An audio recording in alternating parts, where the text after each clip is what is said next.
He's probably too far for that. So. Just don't pull it too hard. At least he didn't say pull. It's more of a caress, fact that I we're guess. live. Caress the knob. Is that the Whoa, one? hey, and welcome. It's time to start. Oh, we are live. Whoops, hang on. Yeah, that would be fucking hilarious. You are live. Oh, we are live. Imagine, if you will, professionals. This is But we're glad you've tuned into us and not Come to the them. wrong place. Good luck finding Oh them. dear, oh dear, oh dear. It's been a week. Hi everyone, It has welcome to Radiant Shadows, a 5th edition D&D live stream where a bunch of Australians and one Kiwi play D&D for the next however long, and endeavour to be serious most of the time, but fail a lot of the time. My name's Ham. I run this thing and make the world and do the people stuff, and provide a place for the rest of these guys to just go and unleash chaos. Let's do... we're not going to... I was thinking the other day, and I'm just going to do this live because I don't know what's going on at the moment. I reckon we're probably at the point where we don't actually need to talk about our characters anymore. We've been doing this for a year. Like, I think we can probably just go, hey, look, hi, I'm blah, and if there's any shout-outs, I don't know, people's thoughts. Mhm. Cool, excellent. Sure, everyone's in agreement. So, Okay. so let's just do a quick rough round and just who you are and maybe where people can find you, I guess. And let's start with John. You know who we're going to start with. My name is John. I'm an Aquarius. Now, I'm John the Dragon from Meeples and Dragons. We run an online tabletop specialty store I'm off anyway. But Daz has given me a couple of announcements to make.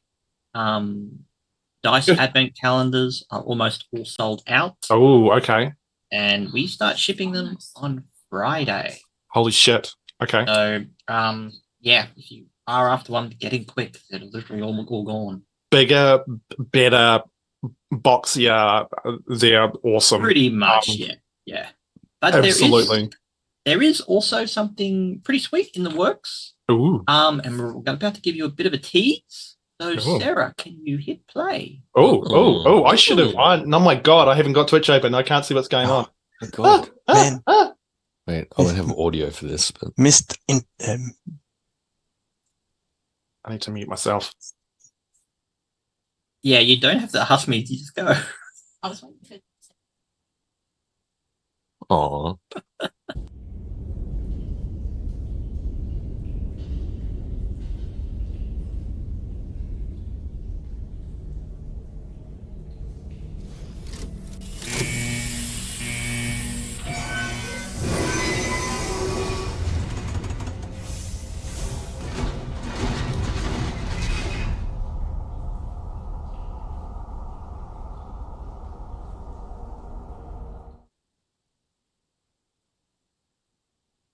Yes, that's right. We've got another show coming out this Friday. It Fell Out Back, an Australian theme Fallout RPG campaign, which is coming to Meeples and Dragons Twitch channel.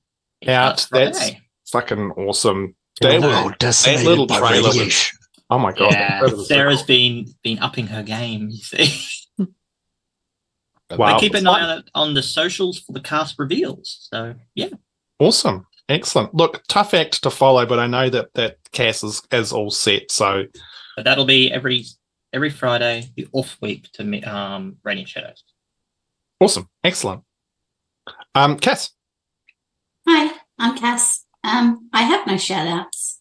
I'm a Scorpio. Cool. Excellent. Look, perfect. Absolutely love it. Heath. Good everyone, my name's Heath. I'm the Antipodean D20, and you can find me on the socials as the Antipodean D20. And when I'm not on this lovely stream playing everyone's favorite gnome, I can be found just goofing off and doing voices and making noises. Outstanding. Thank you, sir. You're welcome. Mr. Methian. I'm Promethean. There's a 0 in it. If you look for that, you will find me. I don't have any shout outs either. I will point out though, also Meeples and Dragons are now on Throne. Oh, yeah. We for are. those amongst the streamer crowd, especially, who might be making use of that. So, like right there as a featured brand in the little featured branding bit. So check out all of the cool stuff. Excellent. Yeah, it's pretty awesome that we're on there now. It is. It is. I would also like to encourage Promethean to talk as much as humanly possible for the rest of this program. Yeah, thank you. The only shout out I have is to the poor decisions that I have made in my life. Excellent. Many of which were conducted last night. Outstanding. Love it. Thanks. Cheers, dude. And last but by no means least, we've got a special guest with us tonight. Over to you, Ellie. It's me, elibee. Yeah, hi. Former serial lurker of chat, and apparently I get dragged into doing stuff sometimes. When I'm not here, you can find me over on Split the Party on Tuesday nights as part of their Teens in Space campaign. Outstanding, which is awesome. Cool. All right. I don't think there's any other announcements. I don't think there's anything else. For those of you playing at home, or for those of you who haven't hung out with us before, lurking in the background, making sure that all the bells and whistles do the bells and whistles, making awesome trailers like the one you've just seen as Saz. Saz basically makes sure that this does what it needs to do. And if she wasn't here, we probably wouldn't be either. So Saz, you know the drill. We love you. We think you're awesome. Keep doing you.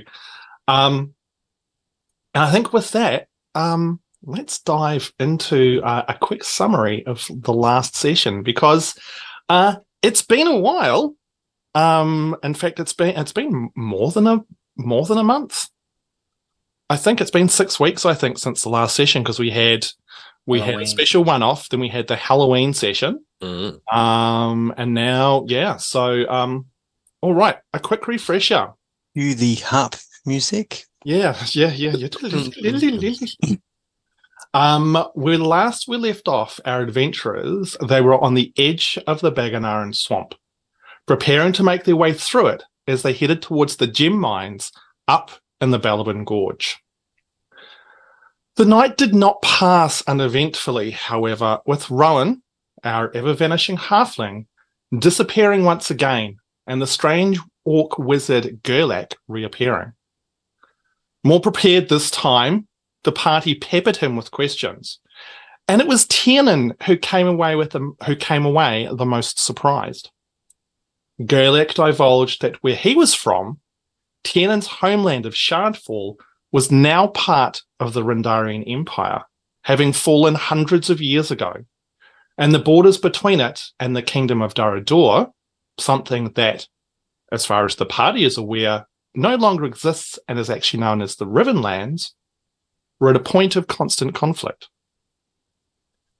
Left with more questions than answers, the party pressed forward towards the next morning, entering the fetid boundaries of the swamp.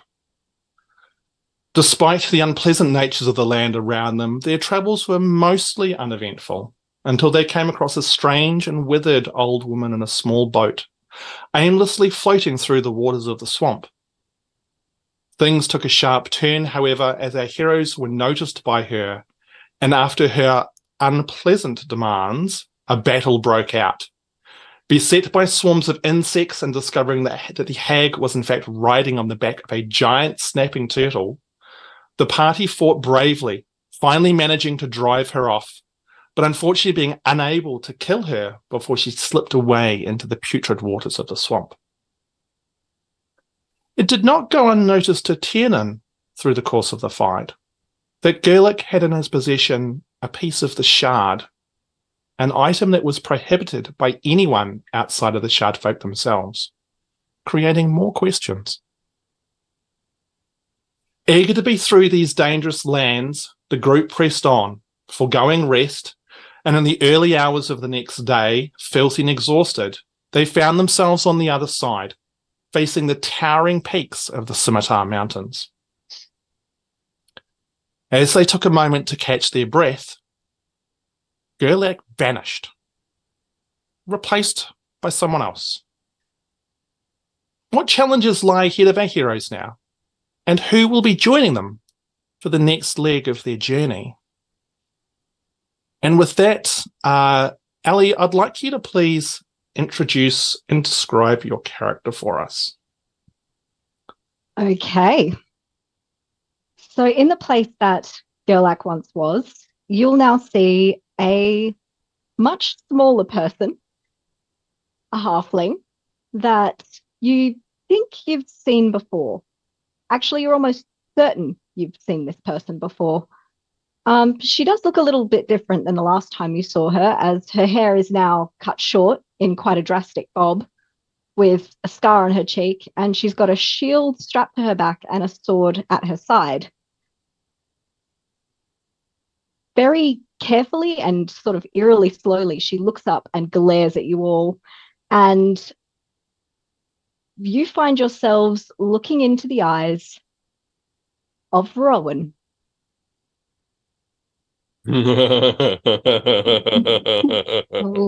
What? Rowan, you look different. I was going to say, have you done something to your hair? But you have done something to your hair. Who are you? How do you know my name? This Where is am I?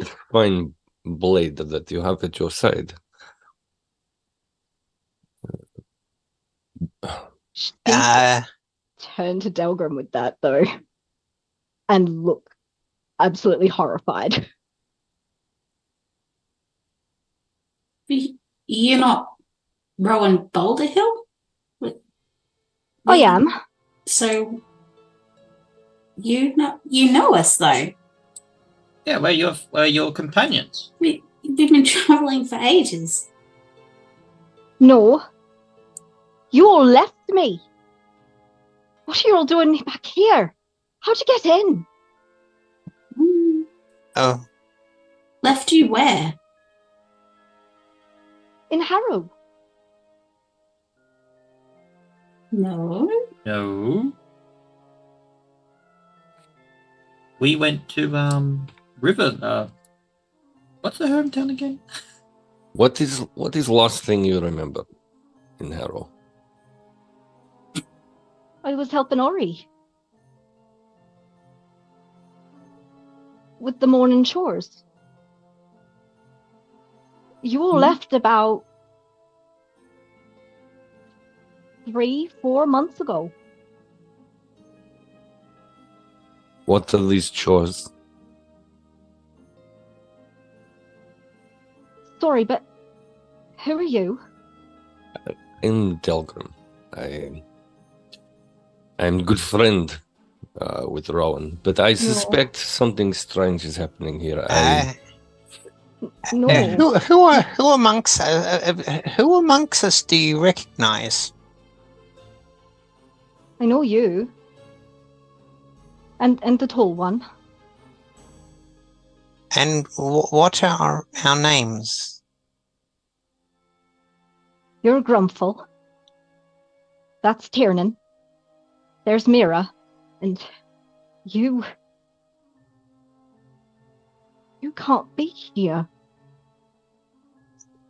Is she clearly addressing Delgrim, Hamish? Don't ask me. Ask Okay. ask Rowan. Mm. Is that directed at Delgrim? That is directed at Delgrim. Why you say this? Why I cannot be here? Del is dead. Has been for ages. Can you define ages? I mean, Weeks, months, days? Guys, no, this. I'm going to put it forward there that Rowan is from a different reality. This isn't our Rowan that we know. And is not the Rowan that we know is dead. No. what do you Yes. mean? Ugh. Our Rowan has been disappearing, and apparently has been disappearing into other existence where Oh, other this- versions this- of us and of herself are. Right. Okay. He's actually quite right. It would appear that our Rowan seems to be jumping through multiple different realities, and in each instance, she would disappear from ours, and a alternative person would reappear. We have now seen, obviously, we've seen Gurlak, we've seen the gnome, and now we have seen herself. So this is now the third different person. But first time person has been Yes. So that's different. Tell me, this is probably quite confusing. It, to be honest, hurt my brain. Okay. Even If I may, everyone. but first, one minute. First, has this been happening to you? Have you found yourself being swapped into strange realities with different people back and forth? Delgrim, hang on, everyone, just a moment. Obviously, something weird has happened, but we're forgetting one huge thing. Let's have coffee. It's coffee and breakfast time. My dear, have you eaten? Are you hungry? Would you like something to drink? This seems like it's a lot for you to take in. I'm thinking this is the first time that this has happened for you. This has been a couple of strange things for us, but food and something to drink, yes? Grumpfel doesn't even wait for an answer. He's back over to the thing and he's making a campfire if it's gone out and we're having food. I'm pulling out some sparkle cookies out of my bag so you can have something sweet. Come, my dear. Come and sit.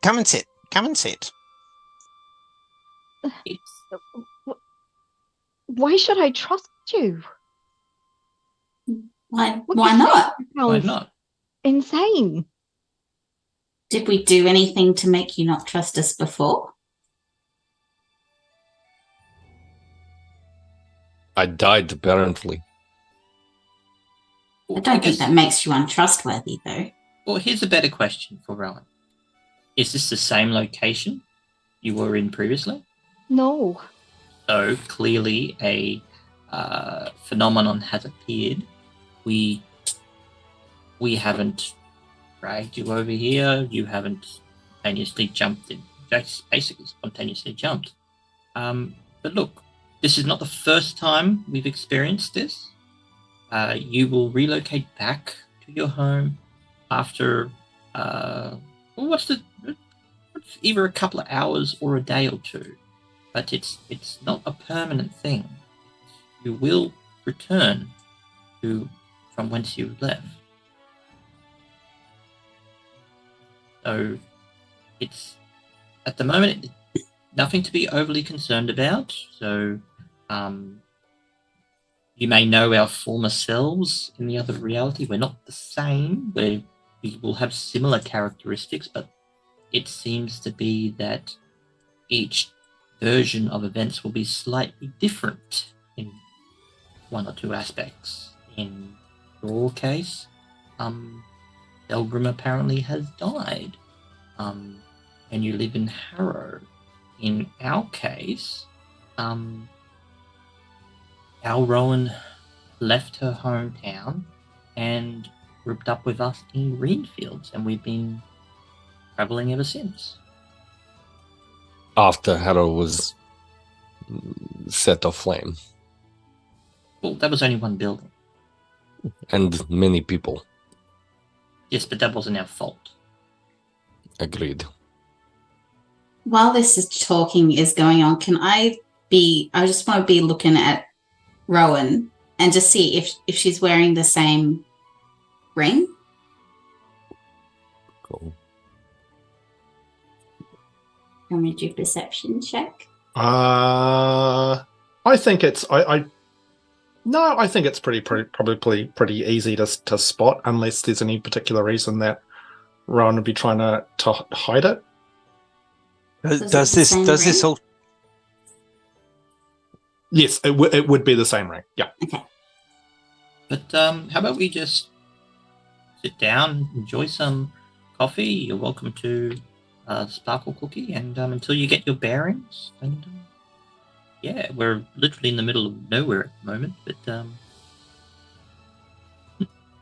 If it will help you get your bearings, I would very much like to hear how other meat died.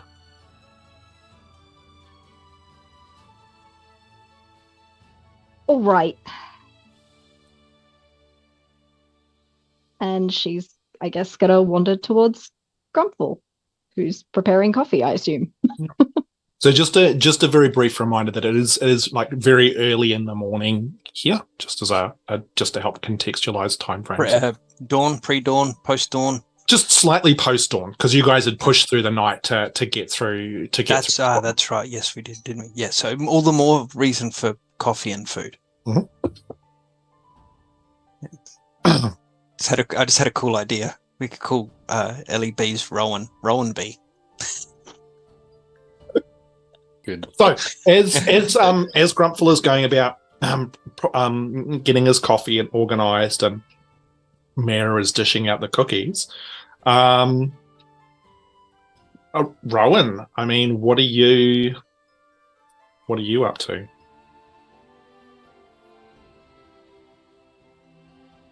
Honestly, she's probably just staring around, like doesn't quite know what to do with herself, trying to figure out where she is.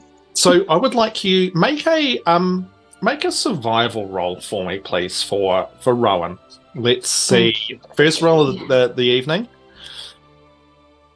Fails, flees in terror, never seen again. That is a 19. Oh wow. Okay. Yeah. No.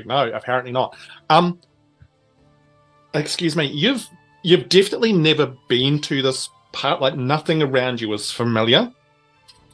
However, you're supremely confident that the mountains towering over you are the Scimitar Mountains. So you would have an idea that you are definitely east, possibly a week, or if not more, from Harrow, from where you were but minutes ago. But exactly where in regards to that, you probably wouldn't be 100% sure. Fair. Okay, who else is doing stuff? So I think Delgrim, you had posed the question, hadn't you, about how death? How death occurred, yes. And Delgrim will be just kind of patiently, not like imposingly, being as physically acknowledging of space and headspace required, I guess, to deal with it as possible. But his foot might start tapping a little bit. I'm feeding cookies to the horse. And Tiernan is actually currently scribbling down a notebook, occasionally looking up. Mm-hmm. Cool. Awesome. Okay. So, Rowan. Sorry, may I call you Rowan B, just so that it doesn't make my head this early in the morning hurt? I guess so. Yeah. So we parted ways in Harrow. Yes and no. Okay. And the place that you're from, Delgrim, is no longer with us. Have you heard of a gnome named Thea? At the sound of that name, she's going to perk up and just kind of move back and look absolutely terrified. Are you threatening me? No, I'm asking a question. And if I'm anything like the, well, hopefully, actually, no. I'm not sure what I'm like compared to the Grumpfel you know, but I do not threaten without cause. I'm just asking who you are so we can understand understand more what has happened. I understand some things, but some of this is beyond my reasoning. But I have heard I have heard tales of similar things, but they become fishmongers' tales. It's just interesting. Okay, obviously this Thea is a bad person. The Rowan we know swapped out with a Thea. And she said that the Rowan we knew, that she thought the Rowan we knew was dead. So I'm just trying to understand whether the two of you are from the same place or again are different. You met with Thea. We met with a Thea, just as you are. And you're alive. And we're what? Sorry. You're still alive. We are talking about a Thea Amari, right? Perhaps that we know a different Thea to the Thea that you know, despite them being druid. That sounds like her. She's Interesting. Sweet. Interesting.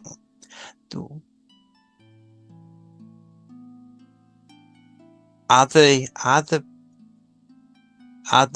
Tiernan, Delgrim, Miera, and Grumpfel that you know good people or bad people? Because though you have no basis to trust me, while you're here, and I believe that you are a part of the Rowan we know, or a similar person to the Rowan we know, I shall make sure that you're okay.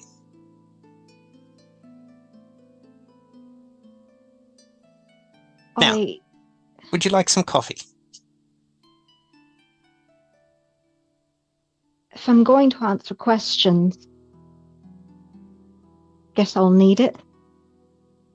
Oh yeah, we've not slept last night, so we'll definitely need it.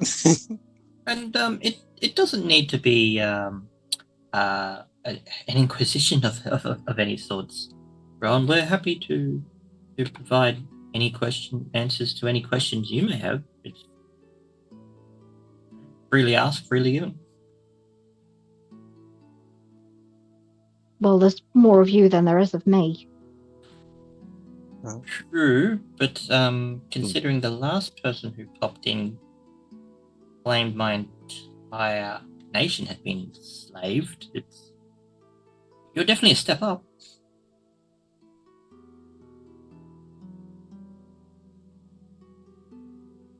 I'm not sure if that's a compliment or not. What's your feelings towards the Rendarian Empire? A Rendarian what now? Oh, well, that's funny. Have you, from Northern Peldorn, have you heard of the Rendarian Empire? No. I'll just jump in here. Actually, Ellie, can you make a history roll for me, please? Apparently I can't. And also hydrate and check your posture. 3. 3. Wow. We've done well. Even if you do, you're so shocked that okay. the brain's no worky. Look, just to because all things, everything. The name to you, Rowan, would be familiar, but it's like a place that's so far away it's negligible in regards to like relevance or anything like that. If that makes sense. Fair. Perhaps Grumpfel, it would be best for Rowan to describe her immediate surroundings. So perhaps maybe she can describe Harrow a little bit, her version of Harrow.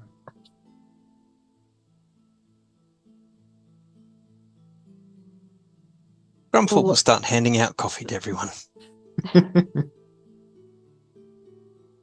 Harrow, you say? Or what's left of it?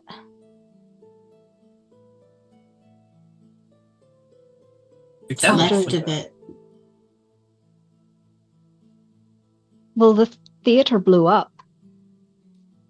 And I wasn't there, and And then I was there and you weren't, and there were so many people and the guards, and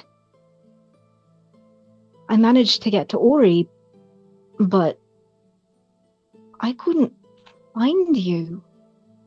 You'd all gone. I don't know where you went. And they locked down the city and I couldn't leave, and I was scared. It was hard. You'd all gone and left me there. I don't know why you do that. Julia. I don't think that we would have done that, but I don't know why your us would have done that. But Most peculiar. is Harrow where your Delgrim died? No, he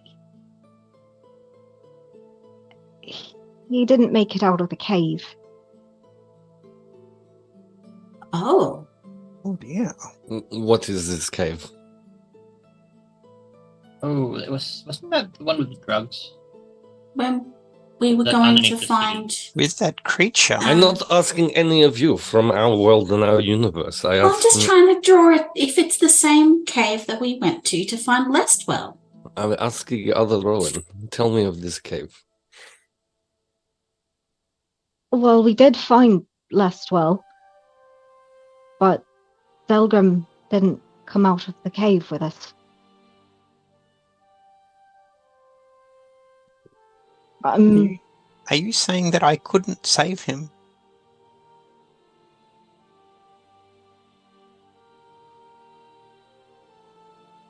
I'm saying that Larry had an extra meal that day.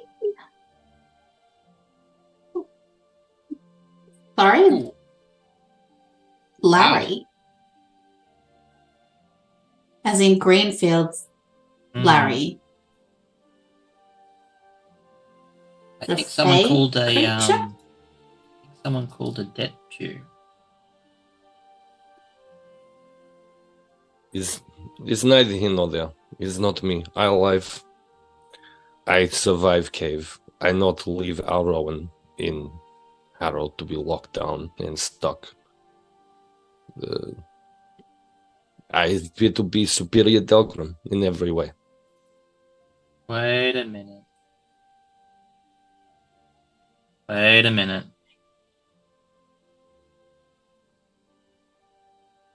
Delgrim's dead in your reality.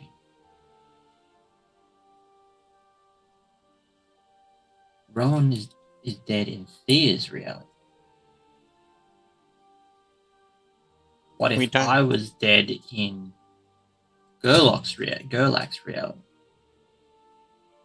What if the common No. element- I'll just quickly clarify. No one said you were well. No. It said he's He's making an Yeah. assumption. He's making If- assumptions. That's He's okay. making That's okay. assumptions. I'm just making sure. Yeah. Yeah, no, I was following Tiernan's thought pattern there, John. Yeah.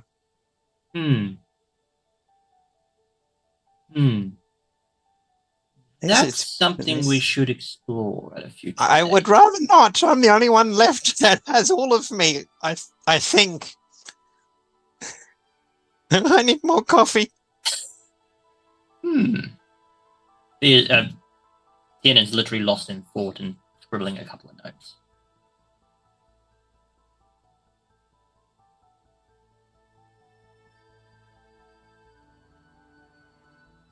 So, I guess it's time for my question.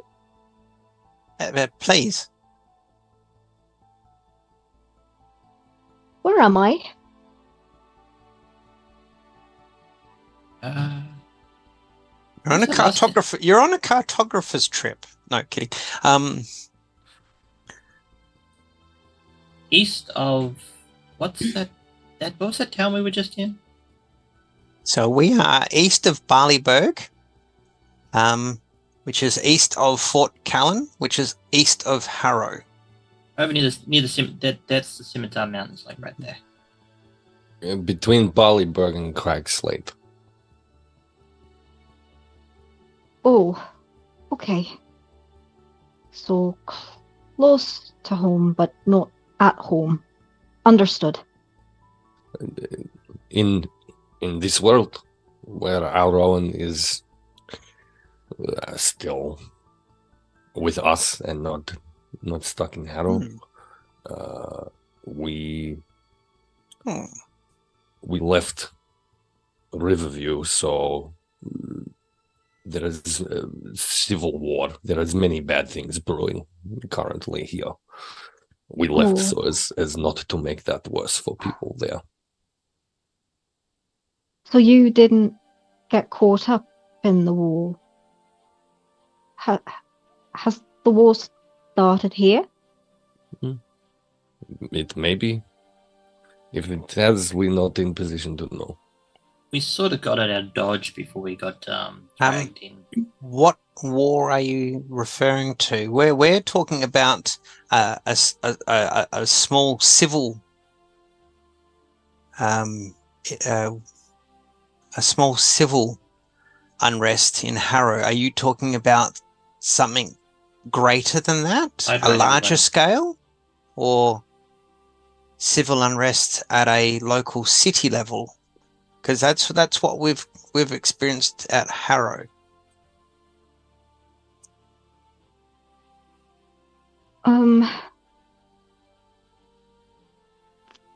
To be frank,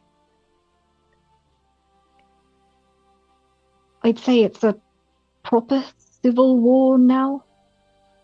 Oh.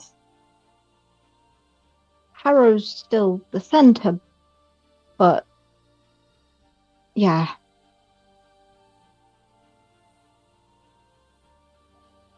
There's a lot. In place where you come from, you say theater blew up. Do you know how the theater in Harrow caught fire in your world? They say it was someone, a theater troupe, I think. They said you were part of it. Well, not you, but the rest of you. Yeah. Well, correct would be we would more like scapegoats. Miera's going to roll her eyes and sigh. But if you don't mind me asking, the group that you see before you, apart from Delgrim, is there another member that's missing from the group? No, but same group that you familiar with as the same members here? physically, I guess. Okay. Haven't seen him in a couple of months.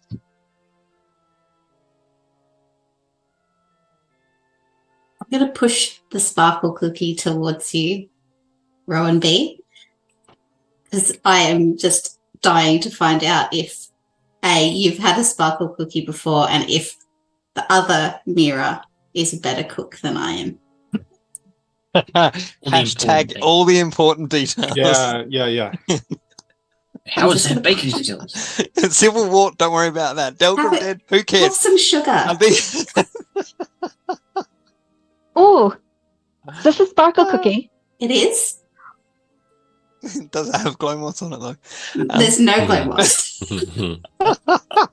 Well, guess I won't say no. And she's gonna eat it and just enjoy and kind of like melt a little bit because it's been a while since she's had one.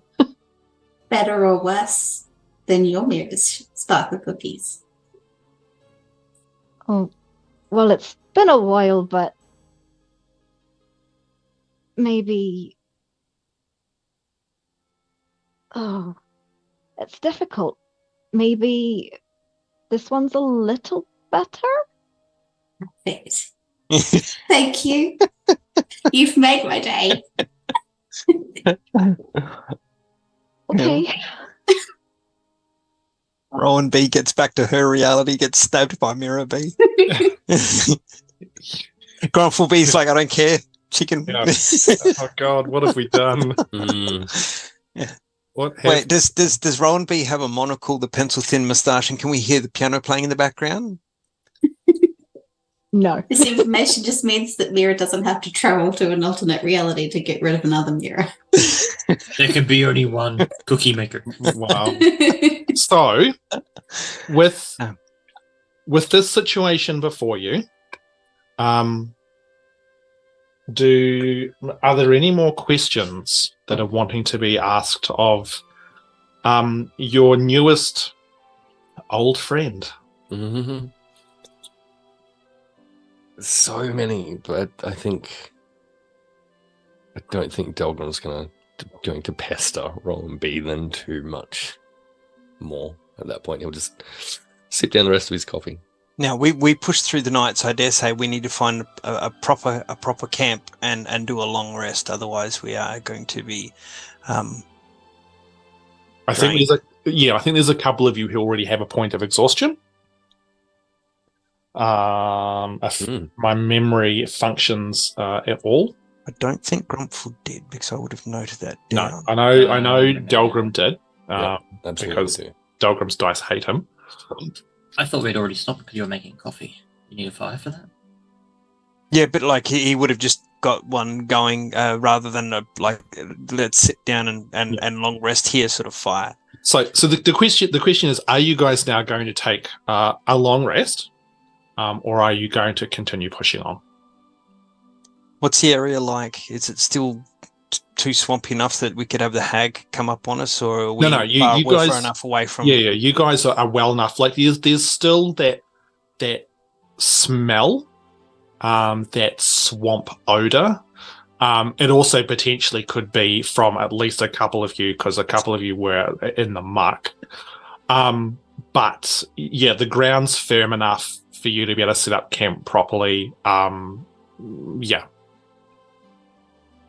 And you are still on the very, very, very old remains of a track that you guys were following as well. Just whether or not we wanted to stop or we wanted to push on. I think if we're out of immediate danger of the hag zone, I think that was from memory from the last thing. I think that was the immediate push. Yeah. I do not think hag going to be problem here where we are. I feel we have all had a long day. Yes. Rowan here, I am sure, could use some time to sit and process. I think it might be wise to make camp. Is anyone beat up and need healing? Yeah, look, Delgrim's got a few flesh wounds, I guess. Grumpfel will look at our new Rowan, our Rowan B, and is there any visible wounds or bandaged arms or anything like that? Beyond the scar on her face, not that you can see. Okay.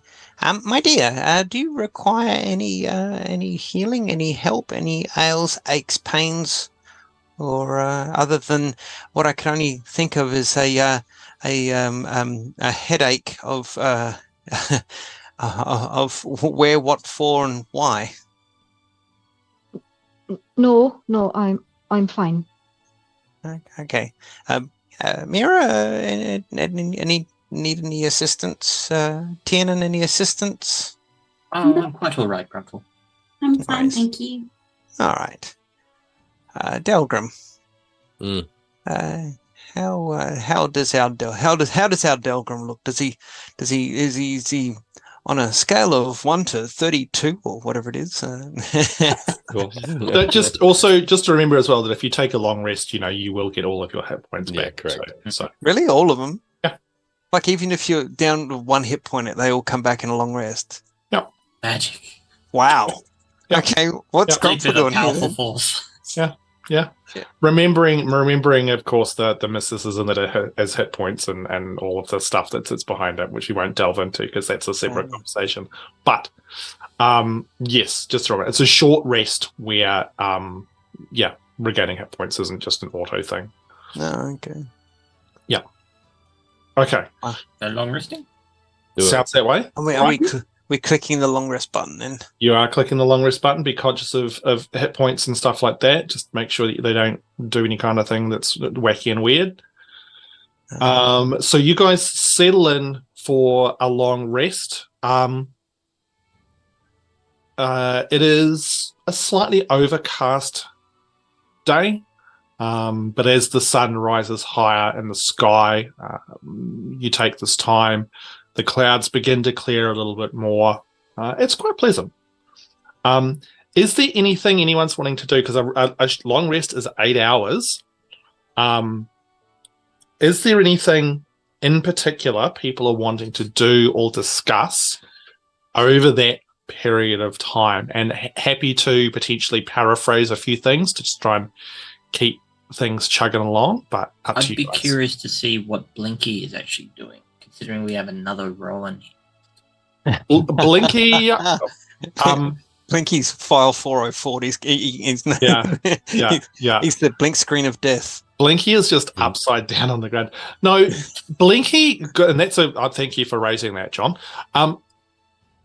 Blinky would have started to go over in the usual kind of fashion that Blinky has in the past, and would have stopped about halfway and would have done a complete 360 of this Rowan, almost doing some kind of visual assessment, and then would have stopped, and then it would have very slowly sort of flown back, but still watching this Rowan until Blinky was back on your shoulder, Tiernan. Not hiding behind my shoulder, popping up or something. What? How does this Rowan react to the Blinky? Well, I mean, this Rowan would have seen a Blinky before, so a Blinky or this Blinky or something completely different.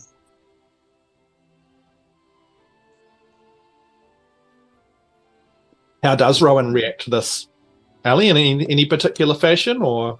She's going to be very uncomfortable just having it do a 360 over a couple of times.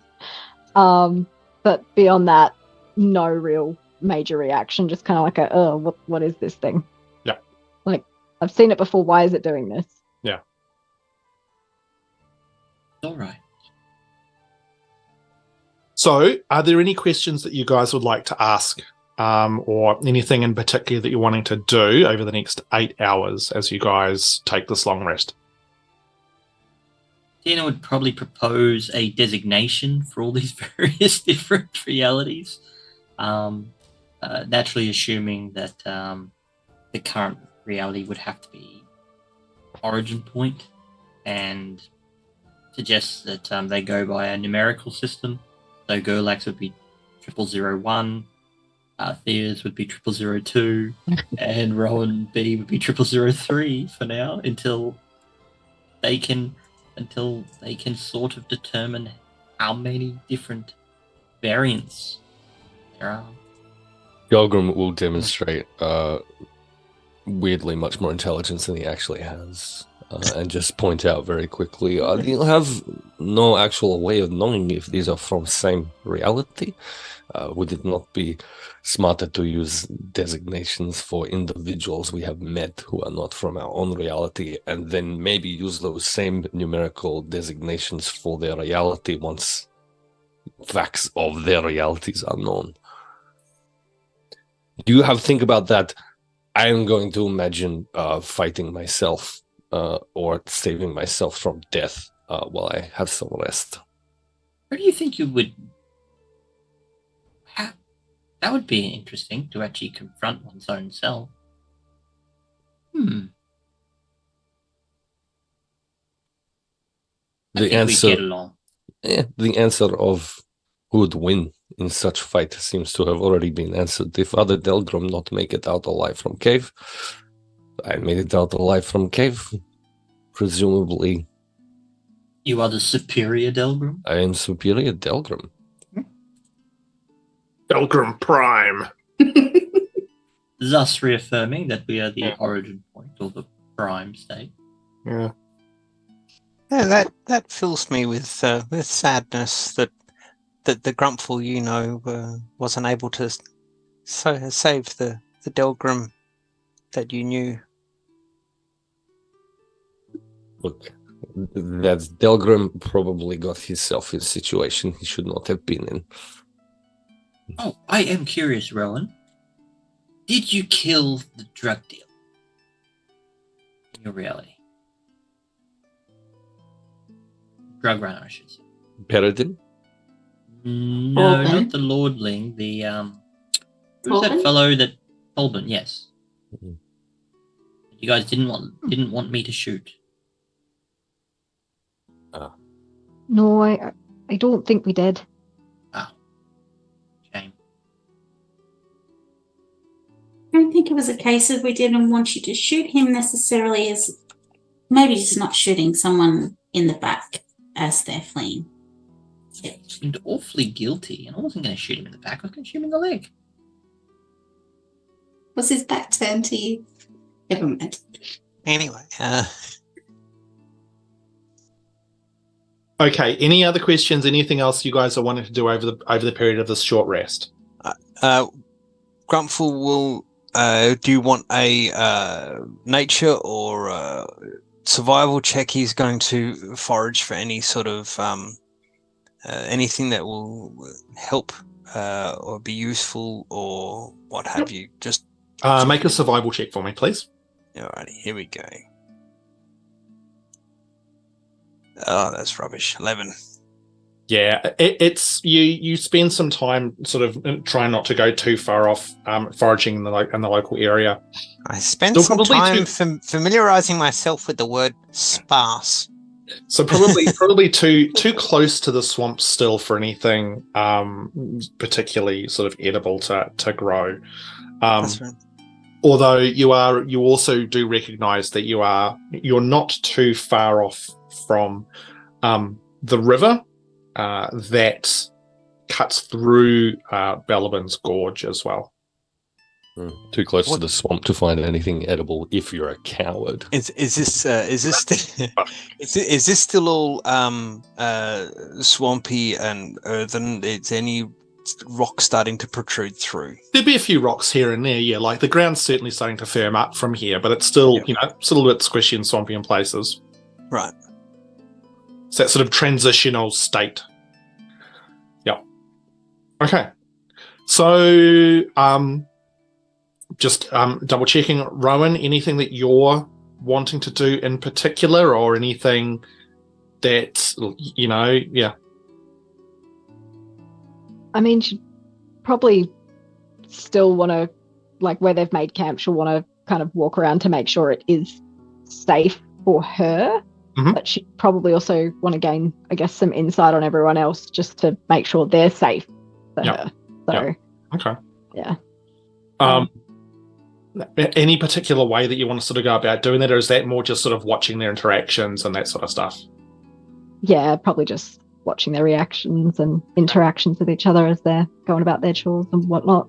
Can you make an insight check for me? Let's see what this Rowan can glean. That is a 13. 13. From your observations, you watch Grumpfel head off, into the wilderness, sort of wander off away from the group. The other three all sort of set up and are resting. I mean, there's nothing like it. This is strangely familiar to you. It's like there's small things, small differences that only you would notice. But it's like there's almost a dreamlike quality to this of, I feel like this is all really familiar, but in the same sense, there's just you know, it's like when you look at something, you know, I know something's not quite right here, but for the love of me, I can't work out what it is. But everyone seems to be nice. Everyone has talked to you in an accommodating fashion, has certainly been non-threatening.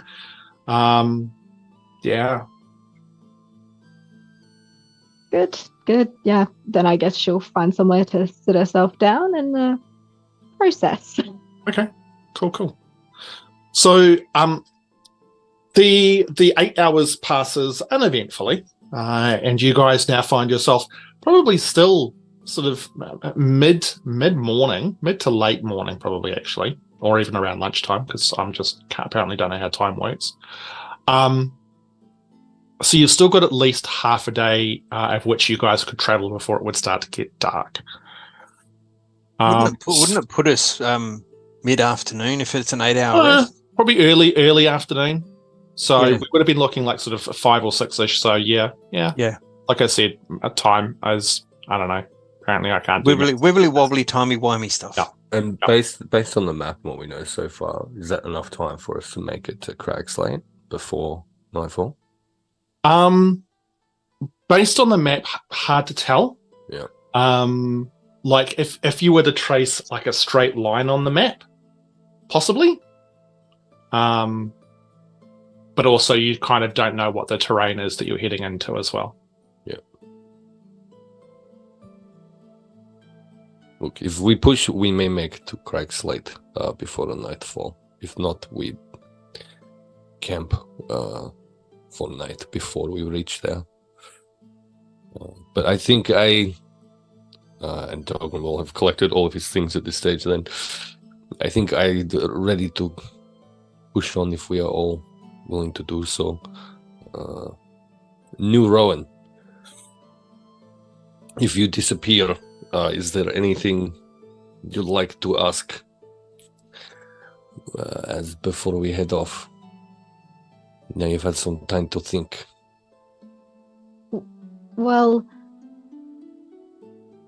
what did you guys do after Harrow? Where'd you go? Saw your folks.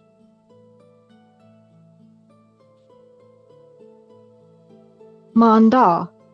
We didn't see your mum. You didn't want us. Well, I think you didn't want your ma to see us, but we saw your dad. Yeah. Yes, we travelled north from Harrow to Riverview, and yes. Wanted to give With your the man as well. We spoke to Rose, the man, and warned everyone about the potential problems in Harrow. And we got out of Rivenlands. Oh, okay. Did Dar look okay? He looks fine. He's very proud, very protective of his daughter. I see. Oh, you went shopping with your mum too. Oh. Are you okay, my dear? I'm sensing that this is different news to what you would be used to. Are you okay? I'm fine. Where are we headed? And why? We're going to a gem mine. Remember Greenfields? Yes. Harrowden sort of has gotten the town into a little bit of a problem. And we were going to the gem mine to sort of secure it for potential funds. Cover funding issues or something. Also to lay low for a short time. Yes, that's true. While people are looking for us who may want us dead. Excuse me, what? The whole Harrow and war situation seemed a bit dangerous. all of Harrow is looking for us, so it's a good opportunity for us to disappear for a little while into gem mines, maybe for a short time till Heath dies down. We were at the theatre when it blew up, and we had nothing to do with that. No, we were busy saving Lady Alton. The Altons, and we got scapegoated as a result. So we got out of Harrow,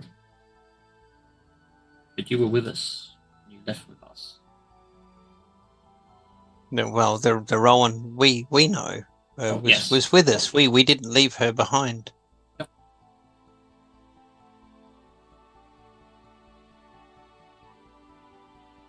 Okay.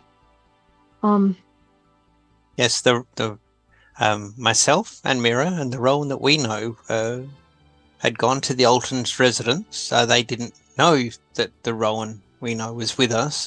Care of a little trick that she does, and you might too. But we rescued Lady Alton's daughter. Unfortunately, Lady Alton was killed. And we managed to get out of Harrow, and then we reunited with Delgrim and Tiernan.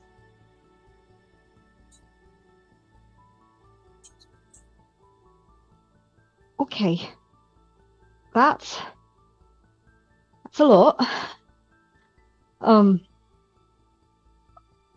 think I understand. Are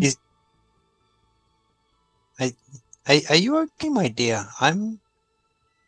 Is the war you're mentioning far and wide, and I want to put this as politely as I can, but is Riverview okay?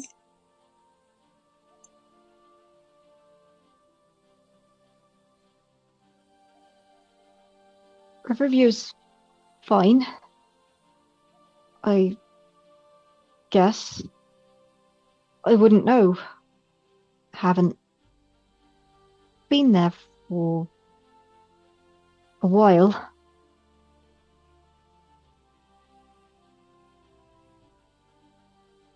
A few years.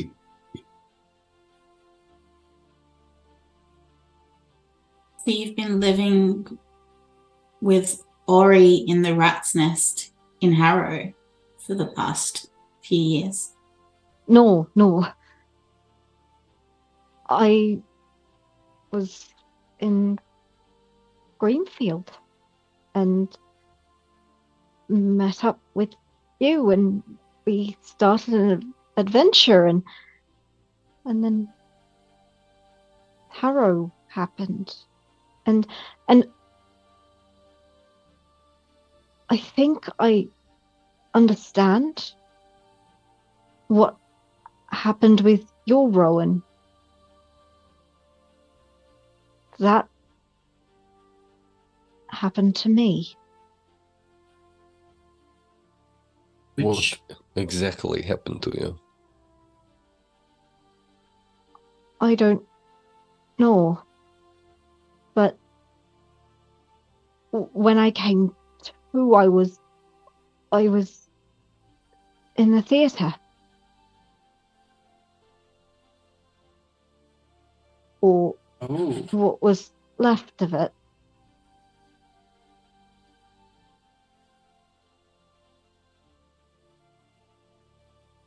Okay. So you disappeared. You did the disappearing act thing. I don't know. Did you have any interactions with a person with the last name Traderson?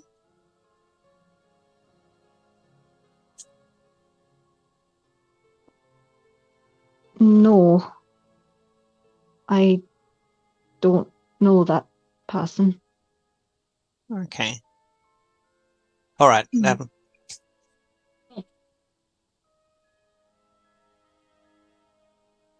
We don't want to give you 20 questions again, I guess. That's all right. Okay. So, with more questions begetting more questions at this point in time, you guys all pack up your small campsite and continue on your journey towards Ballabin's Gorge, and beyond that, the small township of Cragslate. It takes you probably a few hours travel. Actually, it probably takes you about half an hour to get to the banks of the river, which I believe, according to the map, I think I put the name on there, is known aptly enough as Ballabin's River, which flows through the gorge.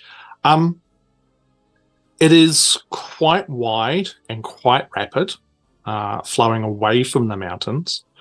And after another couple of hours of travel, you can see it basically cut its way through the mountain path.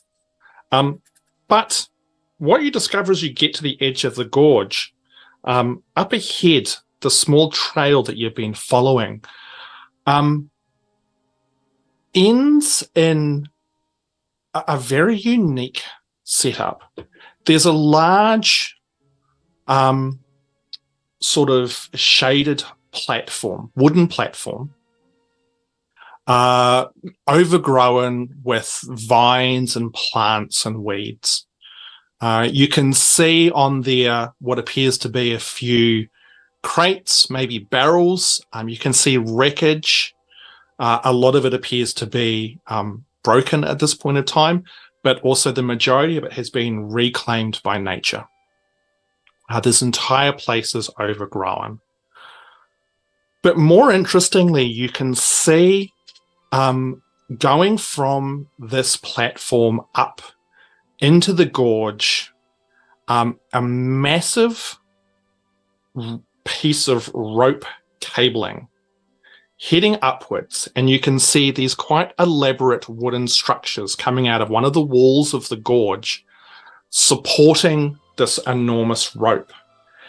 Maybe 300 feet up this rope, which is sort of going up on an angle, you can see hanging there a large wooden platform. Again, it's got a roof on it, exposed sides, and then a simple platform on it as well. 4 supporting beams. On the structure that is closest to you, you can see a collection of pulleys and levers. Again, all overgrown with weeds and plants. But a very quick assessment of this would indicate that this is almost like some kind of gondola system. The gondola itself, the platform that's suspended about 200-300 feet up, this large rope that's heading upwards into the gorge itself and sort of up the side of the mountain. The gorge itself is incredibly steep and high, the river basically cutting through this deep, deep valley, and the gondola going up almost beyond where you can actually see it. The rope, I should say.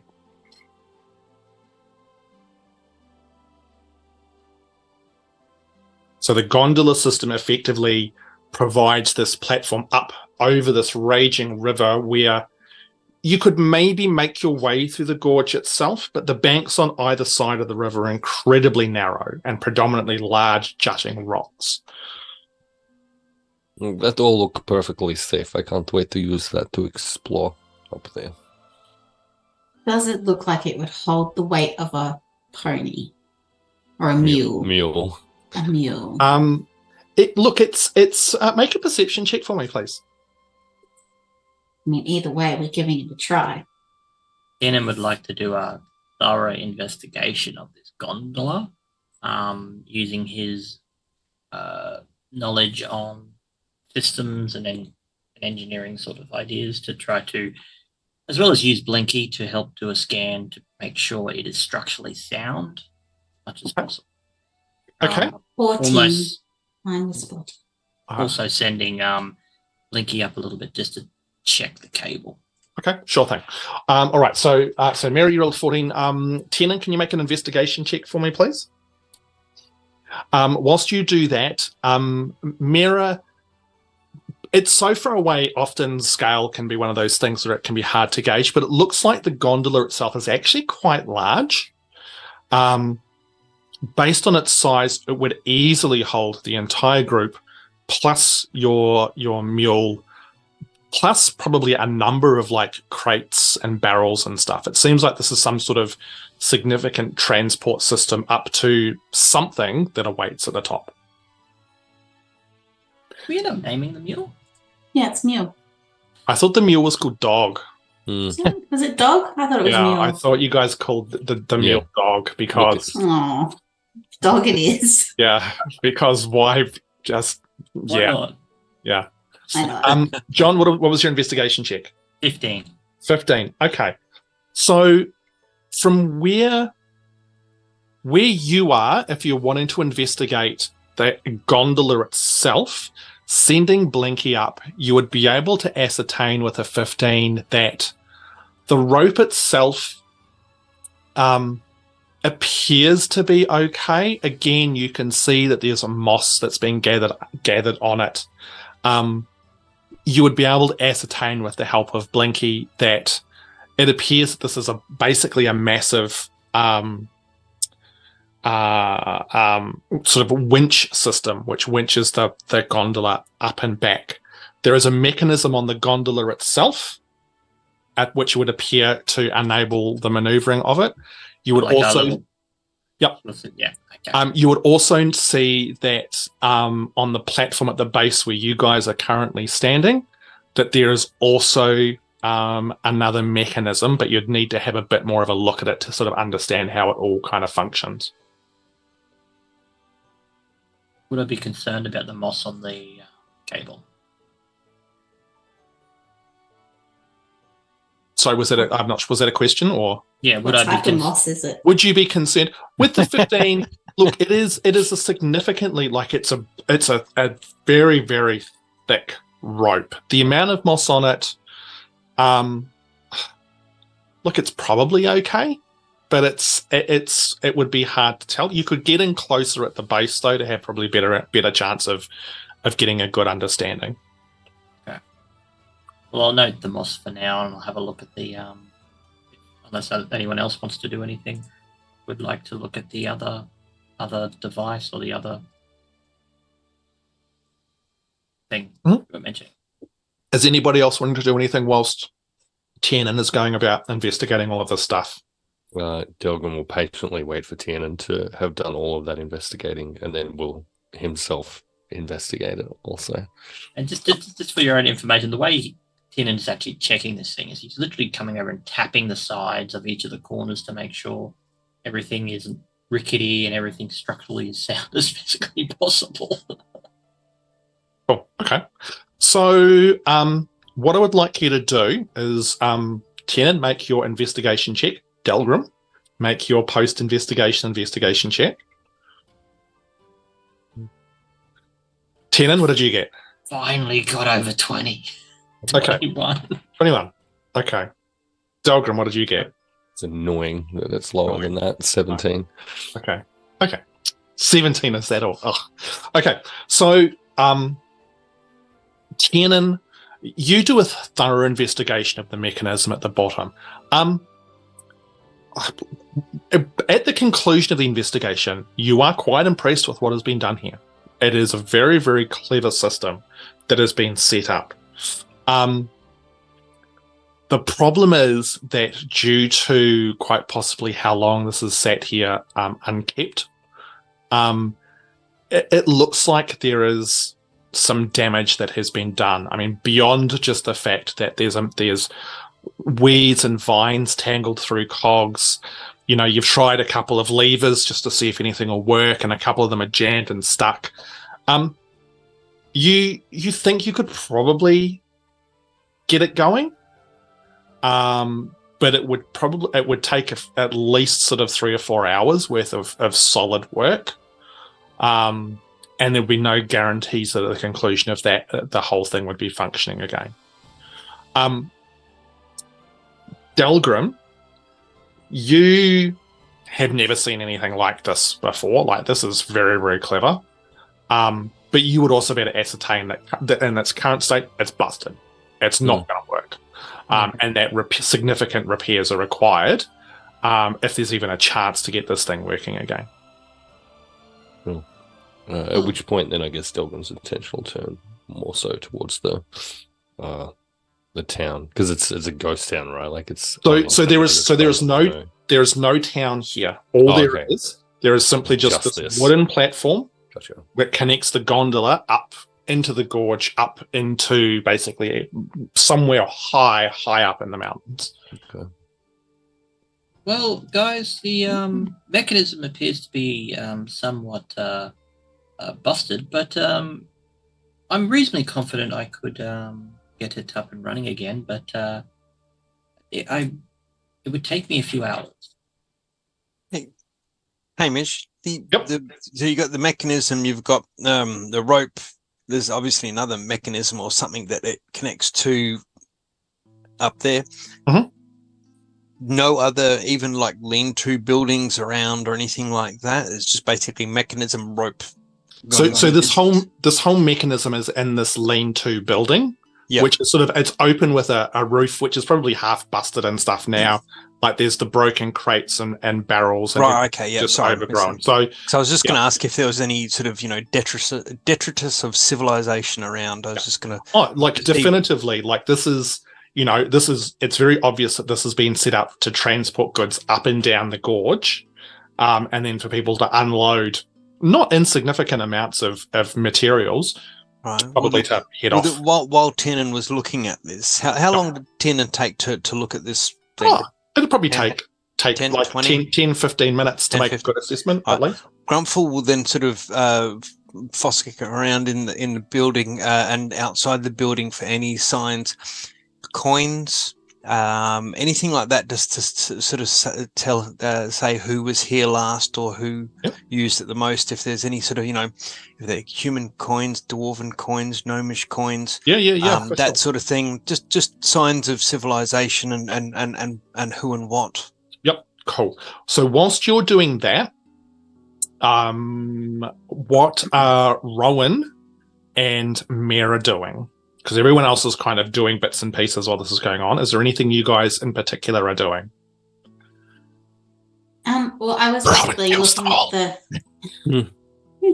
I was looking at the barrels just to see if there was anything in the barrels, and then if I can't find anything in the barrels, I'll probably go back and start feeding dogs some more cookie. Okay, all right. Your cookie supplies are probably starting to get a little low. They are. I don't have that many left. Okay, good. Actually makes me very warm and happy that you're tracking it.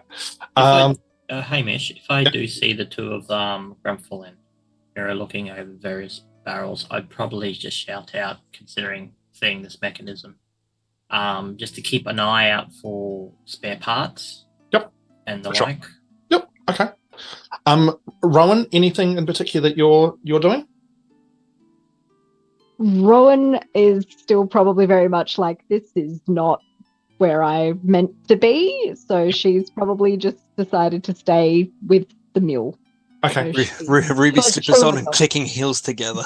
Yeah. Look, if there's anybody in the party you can trust Dog the mule. Okay, so I need Grumpfel to make a perception or investigation check, whichever you prefer. Miera, same thing. Sorry, investigation or perception, did you say? Yeah. Definitely going to be perception, given the...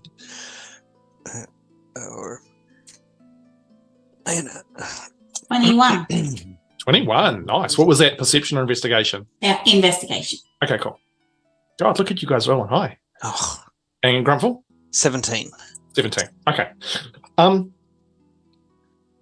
Combined, you guys would find that most of the crates and stuff here are either damaged and whatever used to be in them has been long removed. You do find small scraps of cloth.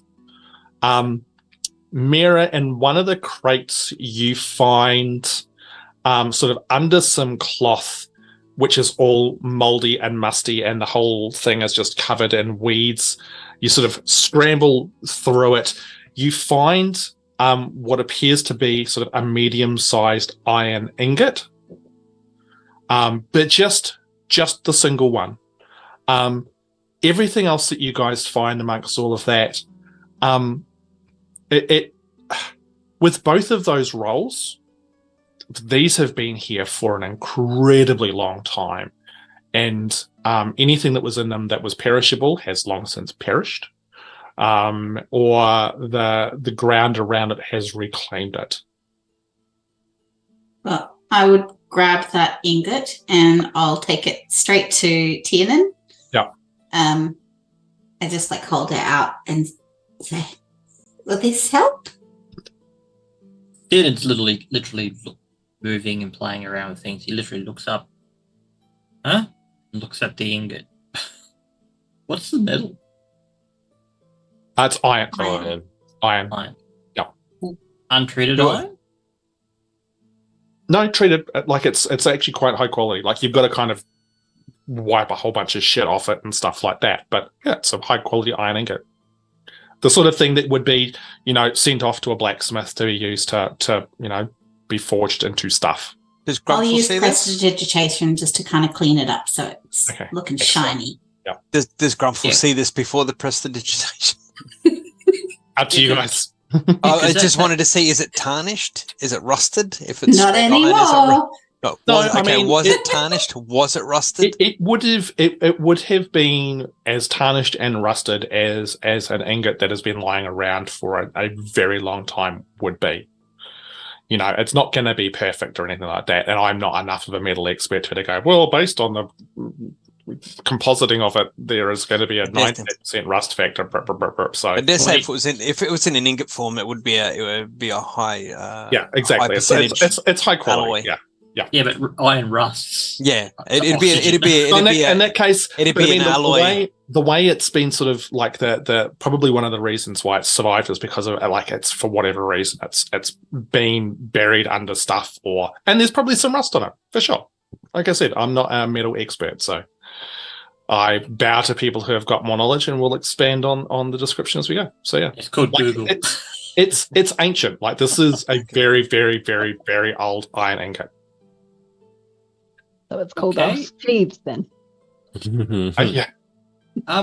Just hang on to that for now, Miera. May come in handy. May not. Is it I'll super let you know. heavy? Just pop it on the ground there. I'm just gonna put it down next to Tiernan. I don't want it. Does she drop it on my foot? It's up to again. I don't know. Does the ingot have any markings of manufacture on it? Anything like that would have probably long since been worn away through time. Is it a performance check to see if they get Tiernan on the foot? I mean, are you trying to avoid putting it on his foot, or Not necessarily. I'm just kind of dropping it. Be a performance check. roll a d20? Roll a d20, Cass.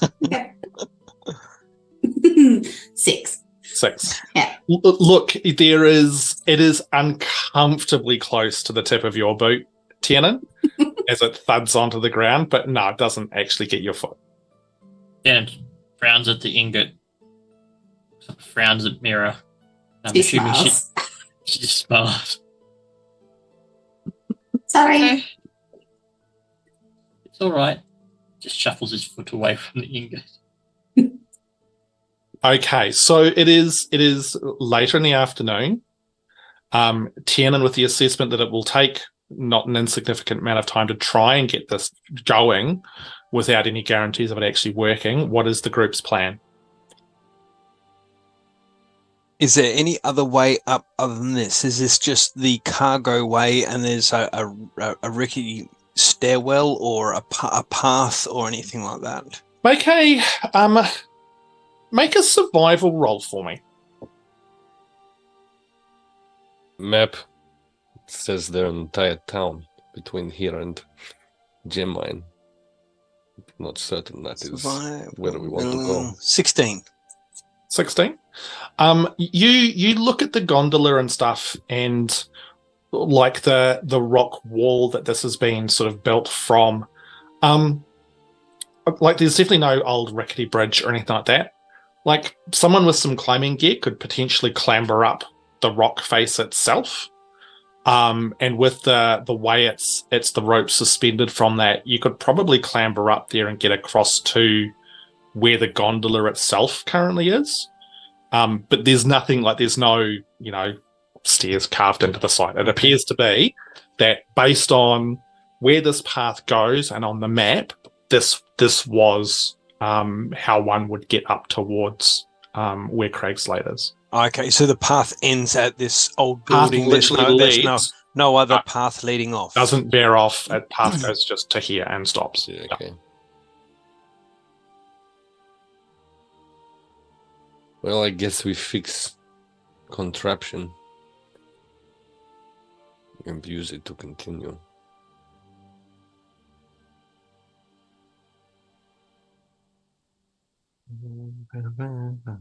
Yes, if it's something that can be done, we just kind of hang around here, I guess. It's a nice enough spot.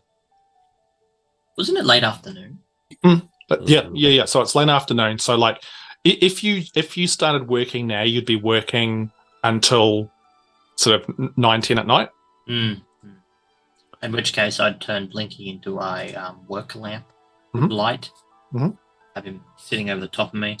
Now, I'm assuming the mechanism is a metal construction. Predominantly metal. There are some wooden components to it, some of which is just completely rotten away. But those elements, it's more the damage that's been caused over time of just nature reclaiming a bunch of this, like having to clean away a bunch of stuff. But there's like cogs that are misaligned, just all sorts of bits and pieces where you'll need to, basically bust out your old tinkering tools and get in there properly. Well, I'd actually try to use a combination of my I'm actually proficient. My tinkering tools, smith tools, and wood carving tools. Yep. Got all three of them. And on top of that, I would make use of mending wherever I could by individual components, like if they're gears, I'd try to use that spell on the individual components to try to get rid of any cracks, those sort of things. Yep. Anything I can grab from the lean-tos, timber that I could potentially carve in and replace it. Yep. And as well as now an iron ingot, which I could potentially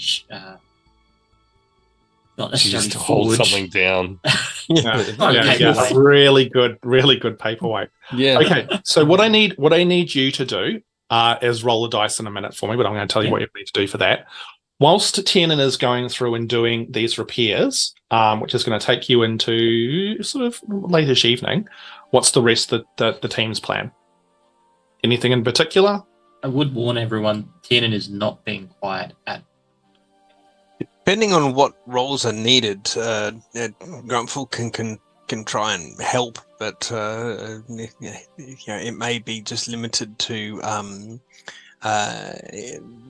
holding tools to hand to Tiernan, or lift this, hold that in that place, hang on, that sort of thing. Are you my assistant, Mr. Grumpfel? He can try as best he can. So are you proficient in smithing or tinkering tools at all, Grumpfel? Let's have a dive into features and traits, or is it descriptions? Let's have a look with anything in here.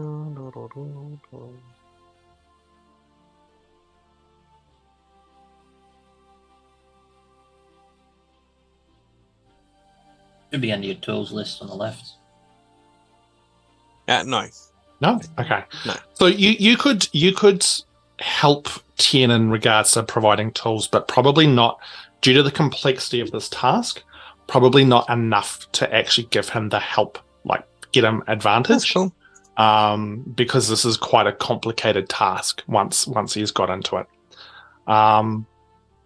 What about the rest of you guys? Doing anything in particular, or just basically chilling out while Tiernan does his thing? I'm looking at the lean-to building, just trying to see if I can kind of make use of it as somewhere to sleep. Yeah, there's enough shade in it that you would, if it rained, you'd stay dry unless it was a strong wind at the same time. But yeah, that's easy enough. What about Delgrim? Yeah, I think Delgrim probably. I don't think assist is quite the right word necessarily. I don't think he's going to assist to Tiernan. He will work alongside Tiernan with attempting to repair this thing. Okay. Considering I've got two of them beside me, I would probably suggest if one of them would perhaps have any ideas to remove some of that moss for main cable. Because I'd feel like Sacred flame. Just kidding. Sure. Without damaging the cable. And Delgrim, do you have proficiency in smithing or tinkering tools? No, not at all. No, outs. But he thinks he knows exactly what he's doing. Yeah, okay. Hey, Grumpfel has the guidance cantrip. He can just sit there going to Tiernan as much as he needs. But I'm actually okay. I'm actually okay with that. I'm actually okay. Look, that's for sure. Why not? Delgrim does have 2 points of inspiration that I will point out. So I think in that respect, then Grumpfel would help a little bit. Delgrim might be slightly detrimental, but it all kind of balances out to just a straight run. Grumpfel sitting there going guidance to Tiernan, going heal to Delgrim as Delgrim thumps his thumb, heal, and then guidance, heal, and guidance. yeah. I can almost imagine how this would play out. But what I will need to do first is also find out Rowan again. All of this is going on, and again, all of this is eerily familiar to you, but is there anything in particular that you're wanting to do at this time as well? I mean, given it's been a couple of hours, Rowan's probably thinking about food. Yeah. Okay. Yep. So she'd have all of her gear, so you'd be able to, like, if you've got rations and stuff like that, you'd totally be able to just, have a sit down and have a snack and stuff, for sure. Cool. Awesome. All right, Tiernan, I need you to make a proficiency check with either your tinkering or your smithing tools, please.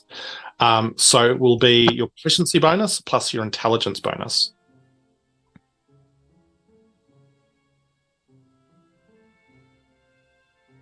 Miera's peering over and kind of watching them because she's kind of removed herself deliberately because what she would really like to do is just kind of yank on that lever. She really wants to kind of push the button. There is this part of me which would understand if at this point in time Tiernan is intensely frustrated as the majority of the party is like, what about that? Why don't you do that? What about this? Why don't you pull this? Why don't you do that? Under that same token, Tiernan is familiar with a potential little sister trying to do a similar thing, and has gotten used to that sort of thing. So what he would actually do is ask the various people to do tasks which have absolutely no bearing on the actual So Miera, we need some water. Go throw yourself in the river. Yeah. Cool. He's nice, a lot nicer about that. Or he'd get people to carve certain things for him. Sure. Awesome. Okay, so make your roll. You 17. Did you add the D4? Oh no, I did not. Yeah. D4. I have oil. Excellent. 2. So 19. Okay. Oil could be handy. So after 4 hours of hard work, probably work that Tiernan hasn't done in a while. Yeah. Except for working on Blinky. Yeah. Absolutely. Miera's oil would come in handy once the majority of the dirt and wheat has been removed from cogs and levers and pulleys and stuff like that. Prestidigitation help with that? Yeah, sure, absolutely. You sort of stand back, admire your work, Tiernan and pull the lever, and all of you can hear like a deep sort of chunk sound as the gears engage. You all kind of get showered in dirt as these massive cables that run overhead shudder and start to move. And the gondola starts to very, very slowly make its way down towards the platform where you guys are currently all positioned. I was just waiting for you to say that this is where Tiernan notices there's no counterweight. Yeah. And you all go. See, told you I could do it. Should be fine to go, guys, whenever you're ready. You do not do this on your own, but yes, let us. Of course, Delgrim, you were most helpful. I was A very valuable assistant. the superior Delgrim thing has entirely gone to his head, so he'll ride that for a little while. Okay, so are you guys all going to jump on the gondola and make your way up now, are you? Or Correct. Again, Delgrim will lead the mule on, I think. Yep. They're like First. 10 p.m. As a weight test. Yep, it's a late night. You'd need to kind of get it up, like you'd need to sort of have the gondola go up a bit to get a proper sort of weight test on it. But if you want to do that, like you're 100% easy enough. Grumpfel will use the staff of the lantern bearer to amp up the light so we can Awesome. see what we're doing. Nice. So you do that. You do a very brief sort of weight test. It seems to hold it with no issues whatsoever. Like this is actually, now that it's here, the platform's quite large. Like it's probably, a good sort of 30 by 40 feet. Like it's big. It's designed to take a lot of stuff up and down. All right, gang, shall we go up? Yes. Okay. Dog Tiernan is, will happily be the first one on this thing. Yep. He's quite confident. dog is quite impatient. Let us go. Okay. Okie dokie. So you all clamber onto the gondola with the stark realization that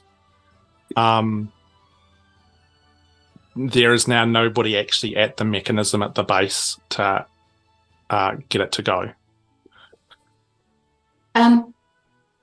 Miera will, if I can I use Mage Hand to see if I can push the lever? Absolutely, you can. So this very sort of ethereal hand, It's sparkly and purple and blue. Yeah. brilliant. Yeah, you shut your mouth, sir. Don't you describe that beautiful thing? Is this the first time we've seen this? This is, I think, I feel like it's been used maybe once. or Maybe something. once before. Yeah. I Okay. think. Yeah. All right. Well, Awesome. Tiernan's going to make a note. It's like, I got to remember you've got that ability. Miera. That is so handy. The hand's going to shoot out, and it's just going to use just a finger, and like hook around, and then pull it, it doesn't work. and then it's going to push it the other way. Doesn't. after a little bit of that, you have to get a full. Like the hand's not super strong, but a finger is definitely not enough to do this. You've got to get the whole hand on there to actually pull it properly. But you succeed. All of you feel the gondola shudder under your feet. And then very, very slowly, this massive winch mechanism starts to slowly winch the gondola upwards towards whatever lurks at the top of the gorge. It goes probably 400-500 feet, slowly grinding its way up. And you sort of watch as the river far below just gets smaller and smaller, and the noise of it gets quieter and quieter. Grumpfel, your lantern casts this lovely light across the whole space. I would like all of you to please make a perception check for me.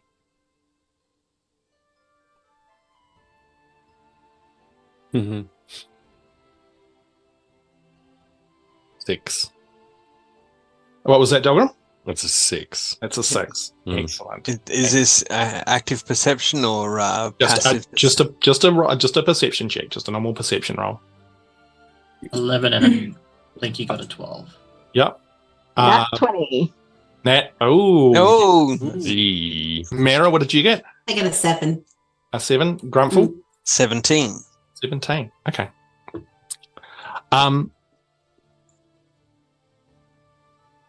You guys are sort of standing on the platform as it's making its way up. Rowan, you're sort of looking around, and you notice that there's railings around the edges. So there was a very small gate you guys had to open to sort of get on, and there was a very sort of low rail around it.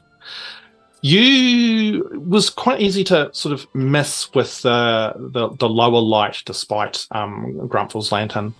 One of the rails is slightly bent, and as you look a little bit closer, you can see that there appears to be almost like gouge marks on the railing itself.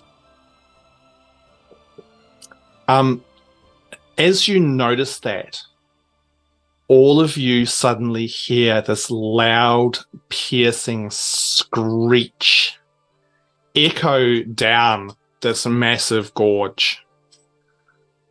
I think that might be where we go to break for now. Okay. Dun, dun, dun. For a moment, I was thinking in my head, oh wait, please don't tell me this thing. Left a safety rail on or something, and the counterweight's about to shred it in half. Oh, no. Revenge of the turtle hag. She's just stuck on some wings to the thing. To the turtle, yeah. Yeah.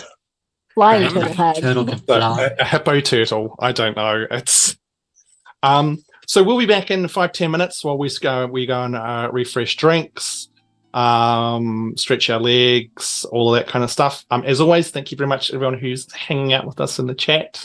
You are awesome. Correct. I hope you've enjoyed things so far. And there is more fun stuff to come. All right, we'll be back in 5 to 10 minutes. Woo!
Twist the knob. Yeah. No? Are we live yet? Make sure it's Did lubricated. we go live as I first. said that? Yeah. Yep. Apparently oil is good for that. If you And that, kids, there's the time that Uncle Grumpfel and his friends trained the pterodactyls to take us to the top of the cliff. Now, did you have any questions? Always use a... No. I, Okay. I do have one question for Ali knew exactly where that was. I have one question. I would like to know how the night of one of our viewers is currently going. And happy birthday. And Yeah. everyone who's in the physical actual presence of that person, please sing happy birthday now as loud as possible. As loud as her. humanly possible. Like, Lots of happy scream birthday. it into her face, please. Yeah. And get as many other people around you, like if it's a public place or anything like that, like as many people involved as possible. Or someone can Marilyn Monroe it, Happy birthday, Mrs. Look, President. I haven't shaved my legs this week, but if I can This week. I haven't shaved my legs any week, but that's irrelevant. Okay. Hey, welcome back to Radiant Shadows, where apparently if you've just arrived at the beginning of us returning from the break, I'm sorry. Yeah. I'm not. Where we left the group off, they had encountered the return of Rowan, however, not the Rowan that they know, a different Rowan, who Version 2.0. who has definitely had some different experiences with the groups and revealed some interesting information. Yeah, like I am the superior Delgrim. Yep, we've now ascertained who Delgrim Prime is. Mm-hmm. The guys have then headed off towards Ballabin Gorge to find at the bottom of it a very old, overgrown gondola system, which Tiernan has spent the last few hours finally repairing. And in the dead of the evening, they have proceeded to go up the gorge on the gondola. And where we left off, they had just heard some very, very loud screech echoing from around them. I would like everyone to make a perception check for me, please.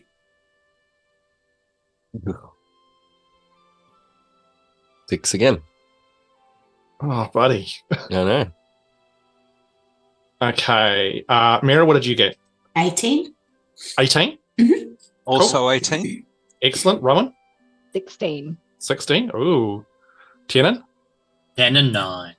10 and 9. Okay.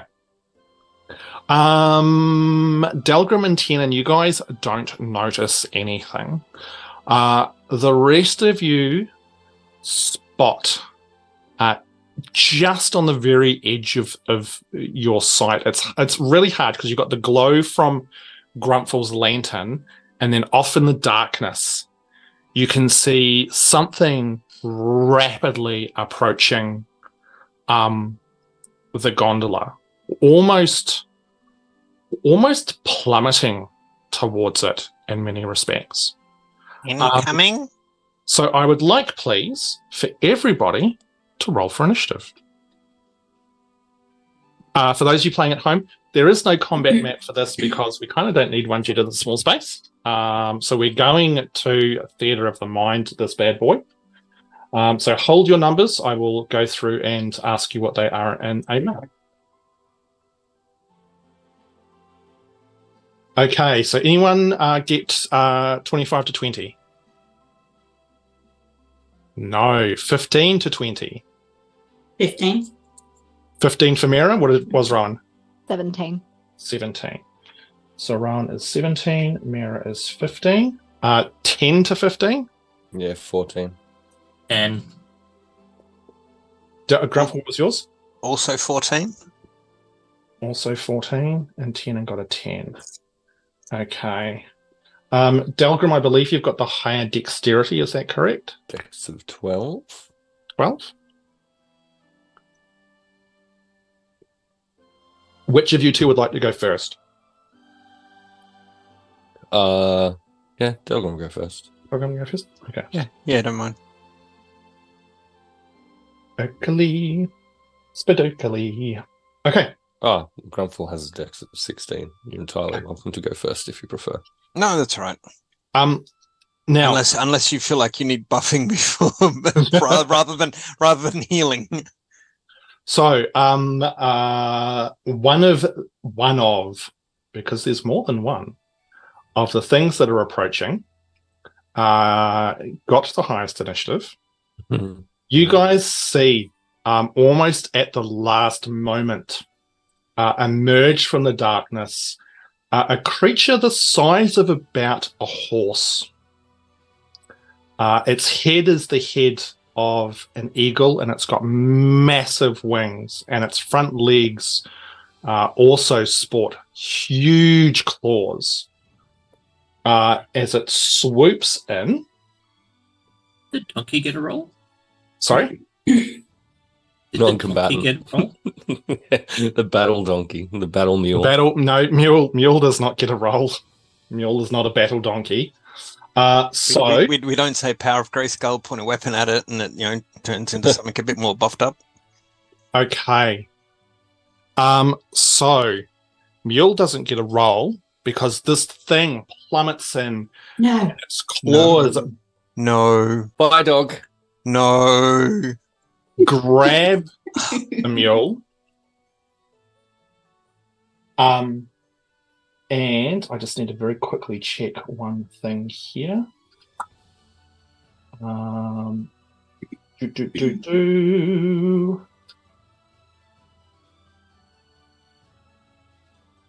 And as it does, it grabs your mule and literally off the side of the gondola. And it then lets out a piercing shriek, and I need all of you to please make a wisdom saving throw. You've made the list.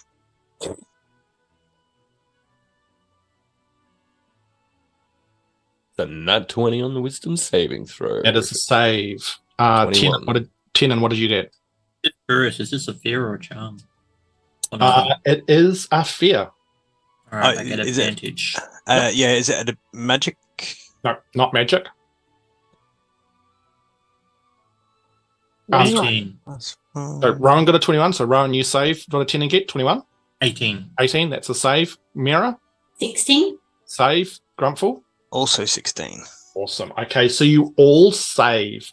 The sound of this thing rattling you for a moment, and the whole gondola swings when this thing makes the impact with both it and Mule. That is the end of its turn. Rowan, you are up next. Excellent. Okie dokie.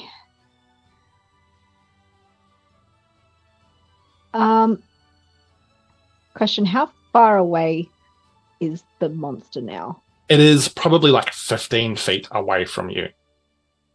Cool.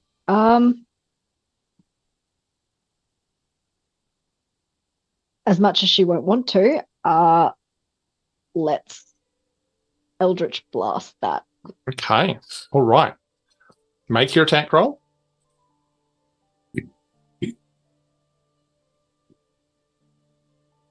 Okay, that was a 13. 13.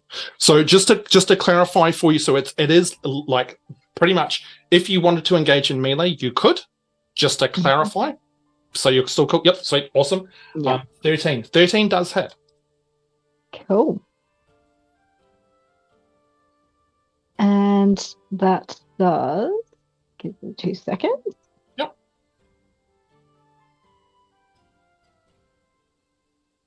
Uh, 5 plus 2, 7 damage. 7 force damage. Outstanding. Do you have an idea about what Rowan's Eldritch Blast looks like when your Rowan uses it?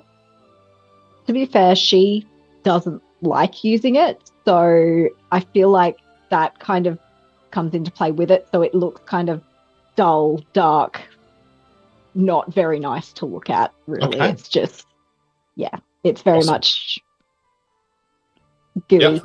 You gross blast. Oh, Yeah. okay, excellent. All right. You've been slimed. Any bonus actions or anything like that you would like your Rowan to do? At this point, I am going to say no. No. Okay, no, totally cool. All right, it is the other Griffin's turn. And then after this, Miera, you'll be up. From the opposite end of the gondola, another Griffin comes swooping in. And it is going to attack.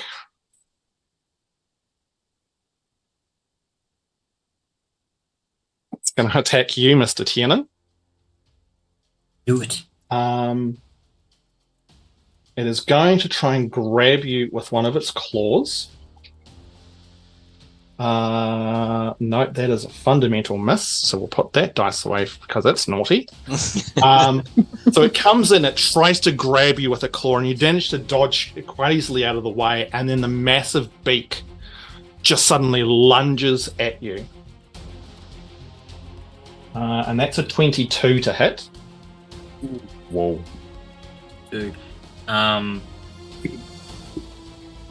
You have to beat. Do you equal my AC to hit me? I can't remember. No, if I equal the 8, oh my god, I'm brain dead. If I equal the Meet 8, it. Isn't it meet it, beat it? yeah, meet it, beat it, yeah.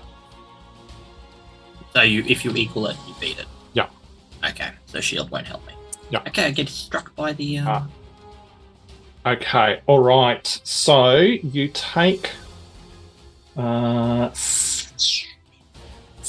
points of piercing damage as this beak just digs into you. The whole gondola lurches. I need everybody to please make a dexterity saving throw for me.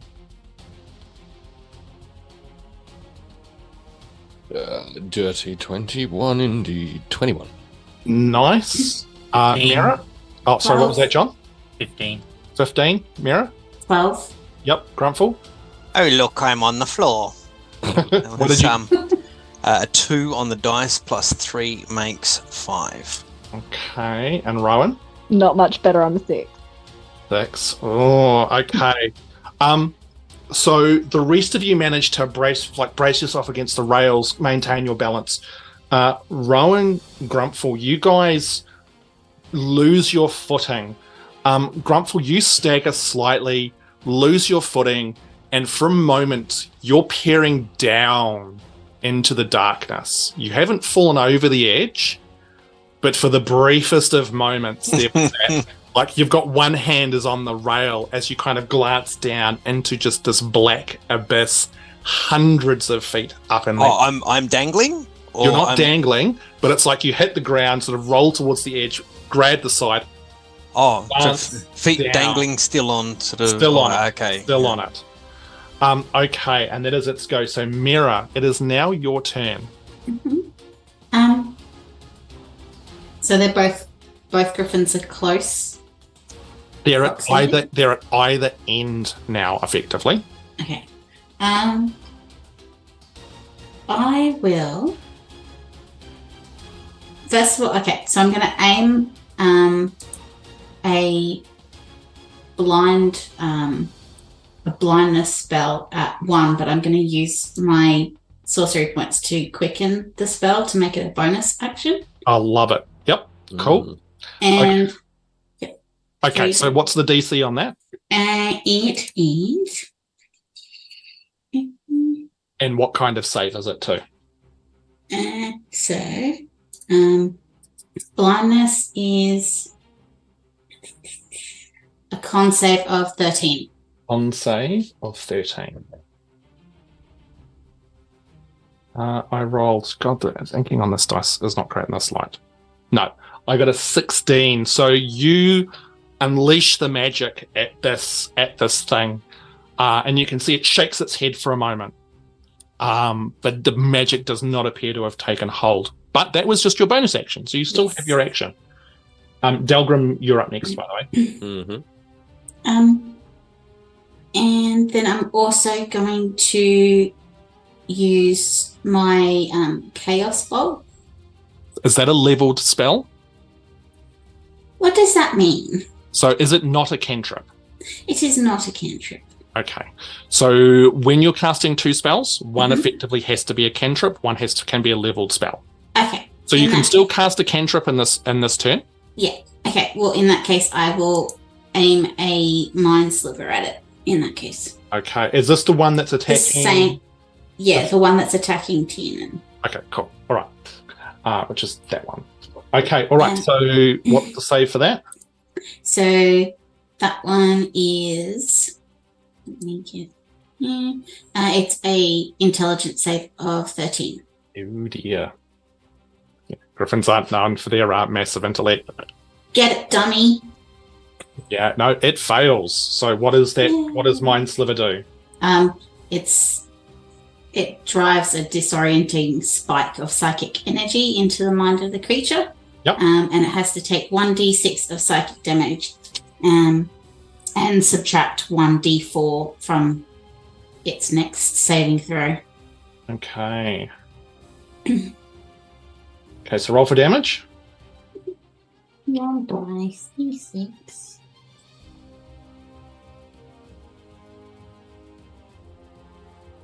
3. 3. Okay. You can see it lets out another shriek, and you can see it shakes its head as if there's something like clawing away inside. Its beady eyes peering down at all of you who appear to be causing it some kind of pain. All right. Anything else from you? No, I think that's it. Awesome. Okay. Delgrim, you're up, and then it will be Grumpfel, and then it will be Tiernan. Yeah, so initially, Yep. I think Delgrim's going to use Hunter's Sense, so probably focusing on the other Griffin then, not the one that's attacking Tiernan and has just been mind-slivered.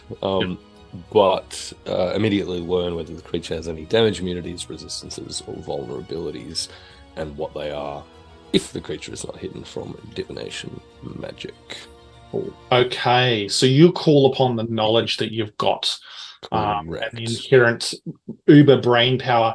No, as far as you're aware, Griffins have got no resistances, vulnerabilities, anything of that nature. Okay.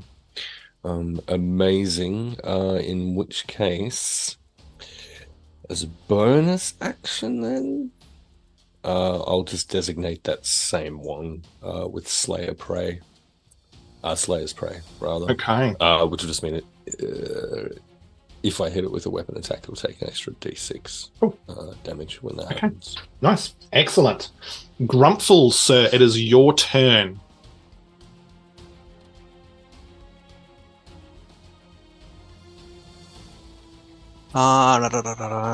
Grumpfel will cast Bless at 2nd level. Ooh. And give... How many people does that affect now? 3. Second level gives 1 more, so 4 individuals. Gives a... now, it is concentration up to a minute. Gives a target... whenever a target makes an attack roll or a saving throw before the spell ends, the target can roll a d4 and add the number rolled to the attack or saving throw. Outstanding. Who are you blessing, sir? Everyone but myself. Outstanding. Rowan, Delgrim, Miera, Tiernan, congratulations. You have an extra d4 when it comes to attack rolls and saving throws. All right, Mr. Grumpfel, what else would you like to do? Any bonus actions? Any movement?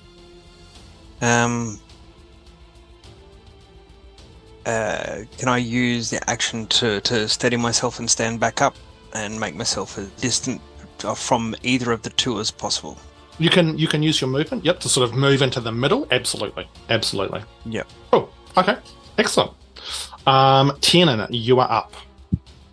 Did the Griffin come into melee contact with me, or was it a flyby? No, it's in melee, like it's chewing on you. All right, and how close is the other one? The other one is, I said it was, it's over 30 feet away. Okay, over 30 feet away, so that's that option out. All right, he's just going to hit it with a shocking grasp. Okay. His pistol. Make your attack roll. And make sure you add a d4 to it. Mm-hmm. I'm pretty sure I hit. I rolled 22 already. Yes, that is. Show it who's boss. It is definitely going to be a hit. Okay, how much damage? 5. Oh, that's that one. So that's the one that's been hit by the mind spell. 5 lightning. Outstanding. All right. So how does your shock? What does your shocking grasp look like again? It's literally his pistol. It flares out on the front, almost like a cattle prod, and it glistens with lightning before he jams it into the creature. And on top of that, also going to have Blinky pop off his force strike. Yep. Okay, make your attack. Misses. Misses? Roll an 8. Okay, all right. Okay, it is the top of the round. It is the other griffin's turn. And that was the one that was near Delgrim, I believe. Is that correct? Delgrim, Yes, you were... the one Delgrim was sussing out. Yeah. Whereabouts is Delgrim close to the edge? Like, did he advance towards it? I think he would have, like, while he was doing the Cool. the getting a sense of it sort of thing, and would be kind of approaching it like a, I don't know, like a crocodile. Well, yeah, like a Croc Dundee, kind of to the bison thing, just getting ready to try and outbrain it. Claws its way in, like it folds its wings in tight as it just makes this whole thing shake and shudder. And it will attempt to attack you, Mr. Delgrim. Mm-hmm. It is going to try and claw you first with a 25 to hit. That will hit. It will hit. So the claw, you take 11 points of slashing damage. Sure. And then it will also try and attack you with its beak. The beak is a 16 to hit. That will also hit. Okay. That's 5 piercing. Amazing. This thing's squawking and screeching as it claws you, and then it's like lethal-looking beak just sinks into you and then rips away again. And in the light of Grumpfel's staff, like you can just see its beady eyes peering at you. That is the end of its turn. Rowan, it is your turn now. I'd be close enough to possibly melee the one that's on Delgrim, yes? Absolutely, definitively, yes. Cool, I think I'm going to go at it with my sword. Outstanding. And you've got your shield out as well? I've got my shield out as well. So for the rest of you guys, this would be a very different look. And the other thing that I'll also point out is that this Rowan is not wearing the studded leather that the Rowan that you know is wearing. She's actually wearing a breastplate. So, Rowan, have at it. That is a 24 to hit. What did you roll? 19. So I do believe that's a critical hit for you. Yes. Yeah. Yeah. Okay. So critical hit. So roll the damage dice, double that, and then add your modifier to it. Okay. Taking the griffin to pain now. That is 13. 13. Holy shit.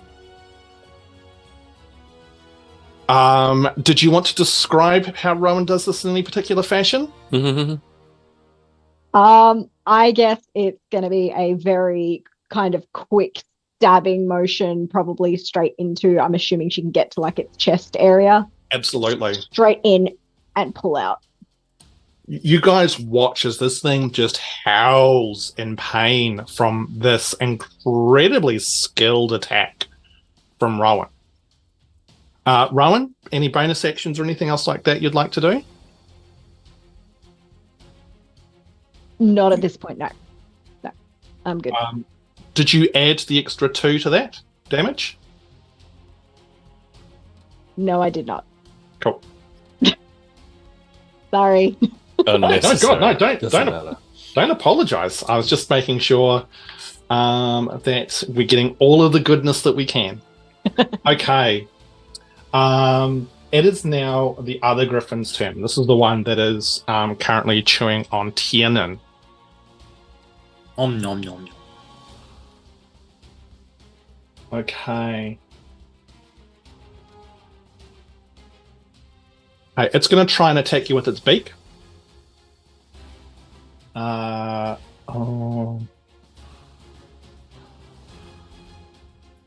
Okay, I need to use a different dice because this one is terrible in this light. 13? Yes. Miss? Okay, let's get a different dice so I'm not fucking squinting like the old man that I am. Okay. Now, because it's on the other one's kind of caught in the middle, this one is on the edge. It rears back and just starts beating its wings. And I need everybody to make a strength saving throw for me, please. Oh, no. Don't forget, everyone gets a D4 to the saving throw. Mhm. Oh, yes. No, everyone but me, that is. Oh, I'm going to Okay. need that. What saving throw is it? Strength. Strength. Strength. 23. 23, not a problem for Captain Muscles. 16. Yep, you're fine as well. Tiernan? 14. Oh, that's what you needed. Yep, you just... Blinky needs to do one? We kind of hand wave Blinky a little bit with this sort of stuff. That's alright, he rolled Yeah. 14 as well. Yeah. Miera? A 10. A 10? Okay, Yeah. Good to know. Grumpfel? Also a 10. Mm. Bye. Okay. Oh dear. All right. So, both of you take 5 points of bludgeoning damage just from the sheer force that's coming from these wings. Both of you, due to your positioning, are blown backwards 5 feet. You're both actually still... No, Grumpfel... Which one of you got up? I think Miera got up. No, Grumpfel got up. And I was in the middle of the thing. Yeah. So Grumpfel, you're okay. Miera, you start to roll towards the edge. Very, very close to the side at this point of time. You're sort of having to hang on to a rail or similar as you're buffeted by the wind. That is the end of its turn. Okay. It is now Miera's turn, followed by Delgrim, then Grumpfel, then Tiernan. Do you need Grumpfel to make some sort of concentration check for his bless Yes, spell? it is. So it'll be just a base over 10 or more. 17. 17. Piece of cake. This is, easy for you. Easy to maintain your concentration in this situation. Okay. So Miera, what are you doing? I am going to be pretty upset because I'm not too keen on being up this high and being blown towards the edge of this precarious gondola. So I am going to yell, "Hey!" in a very cranky Miera voice. And I'm going to aim a chaos bolt at the one that's just blown me back. Okay, so the one attacking Tiernan. Okay, so it's an attack. Is it an attack roll? Is it a saving Is it throw? attack roll? Okay, so make your roll. Don't forget to add your D4 from the blessings of the Grumpfel. That's an 11 plus 5, 16. 16 is definitely a hit. No, sorry, it was 16 plus 3, so 19. Okay, even more of a hit. Nice. Okay, what does the Chaos Bolt do? So it's like a wobbling mass of chaotic energy. And again, So I feel like sparkly. you've essentially fired yourself at it, is what I'm hearing. Yeah, pretty much. Still sparkly, and the purples and blues and like the deeper sort of sea green sort of colours. Ooh, yeah, fuck yeah. That's awesome. Okay, what sort of damage does it do, Miera? Well, I'm rolling my dice to determine what damage type. Yep. So that is a 5, so it's lightning damage. Okay, ooh, interesting. And then I roll 2d8 to see how much damage. Ooh. So that is a 7 and a 5. That is 12. Wow, very nice. So this ball of energy, chaotic energy, smashes into it, sort of scuds over your shoulder, Tiernan, and you watch as like arcs of energy and lightning skitter across the surface of this beast. Yeah, definitely hurt. Bonus actions, anything else? I would like to use my crossbow and fire a bolt at it as well. So bonus action, that's an attack, and that's a full action. So you... Good. Yeah. In that case, then, I will just I'll move a little bit so I'm not right on the edge. Okay, so you'll move away from the edge. No, sounds good. Okie dokie. Delgrim, you are up, and then it is Mr. Grumpfel. Yeah, look, it's time to show this griffin the door. Delgrim's just gonna... God, I can't believe I did that. I'm so sorry to everyone stop involved. pottering around and just have a shot at it. No, that's enough. He's just gonna grab the axe then and just, I guess, hack away at the Hack. with Hallow's Edge. Yep. We can. Don't forget your D4. Yeah, great point. So that's an 18. Let me close. 22. Abs, perfect. Yes, definitively a hit. Yep, magic. That is going to be 5 slashing damage then with the axe. And what about actually, and the extra d6. Sorry. Yep. So it's going to be 10 all up. Awesome. So Rowan has ducked in, buried her blade into this, and almost in some level of sort of synchronicity, she pulls back, and you take that sort of that moment where it's caught by surprise with the pain to leap in and bury your axe into it, doing significant damage. This thing has now got a number of wounds and is starting to bleed a fair bit. Okay, and is the other one reacting to this at all? The other one appears to be, well, it's hard to tell. You're very focused on this. Like, you can hear screeches of pain down the other end. Yeah. And everything going on. It's, yeah. Okay. Are you trying to sort of perceive something, or? Yeah, just get a feel for the relationship between the griffins, I guess. Yeah, okay. I mean, I don't actually know what sort of role for... I don't know. Make a survival check. Make a survival check. Let's see if you've got an understanding of what... like an animal handling check. Yeah, okay, cool. I'm totally down with that. Handle that. Classic Delgrim. Classic Delgrim, that was a 4. Yeah, cool. Excellent. They're animals. They're making noise. Like... Angry birds. Yeah. It's perfect. Absolutely 100% perfect, sir. Okay, anything else from you? No, that's it. Grumpfel. Grumpfel is so the griffin that both Rowan B and Delgrim have had at is looking rather sickly. Yes, yeah. It's still quite healthy, but it's certainly it's got a number of wounds and is looking a bit rough at this stage. Yep. Rightio. Grumpfel will clap his hands together and send a sacred flame towards it. Okay, so that's a wisdom saving throw? Dex. Dex. I rolled a 10. Cool. What's its dex? Oh, I rolled a 10. Yeah. I'm assuming that's a fail? Well, if it succeeds on a dex, then yeah, that's a... Yeah, so what's the DC of the spell, though? Yeah. It says target must succeed on a dexterity saving throw. Yeah, but it'll have... Oh, sorry. Your spell DC. 13, but I think the staff gives me... I think the staff gives a +1 to 14, sorry. Absolutely, yep. No, it fails. So roll for your damage.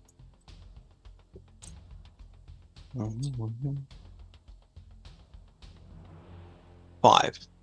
5? Excellent. Yep. Okay. And that counts as radiant, actually, but the staff still does if the spell's radiant or fire, it gets that bonus. Cool. Awesome. Okay, so this radiant flame wreathes the griffin for a moment, and it shrieks out in pain. Okay, anything else from you, Mr. Grumpfel? He will again sort of make sure he's centered on this gondola and not near the edge. Yeah, perfect. Excellent. Okay, Tiernan, you're up. Right, so that other one is still up with Delgrim and... Yep. On. How's the one looking? In front of you? It's still looking fairly healthy. Yeah. Okay. All right, fair enough. Well, Tiernan is literally going to just snap his fingers. Yep. And Blinky, beam shot up, and Blinky is going to transform, where his lids start to close, and a small section opens up, almost like this purple beam. Yeah. And then he's using the bonus action to fire it. Okay, all right, make your roll. He's in his forced blister stage.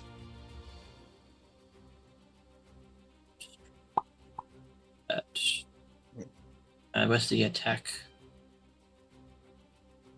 It's always confused me. Gonna make a ranged spell. Ranged spell attack. Yep. With whose dice? Yours. Alright. Because Blinky doesn't have a ranged spell attack, so. So 10. 10? Okay. Doesn't matter. Unfortunately, the blast goes wide past this large griffin. Anything else from Mr. Tiernan? That was his bonus action, so no. Oh, okay. Back to the top of the round. The griffin that is down with Delgrim and Rowan. Delgrim, you were the last to have a crack at it. You're right there. Grumpfel was. But Grumpfel is at range. Oh, okay. Where Mr. Delgrim is up in its face, getting jiggy with it and bleeding on it.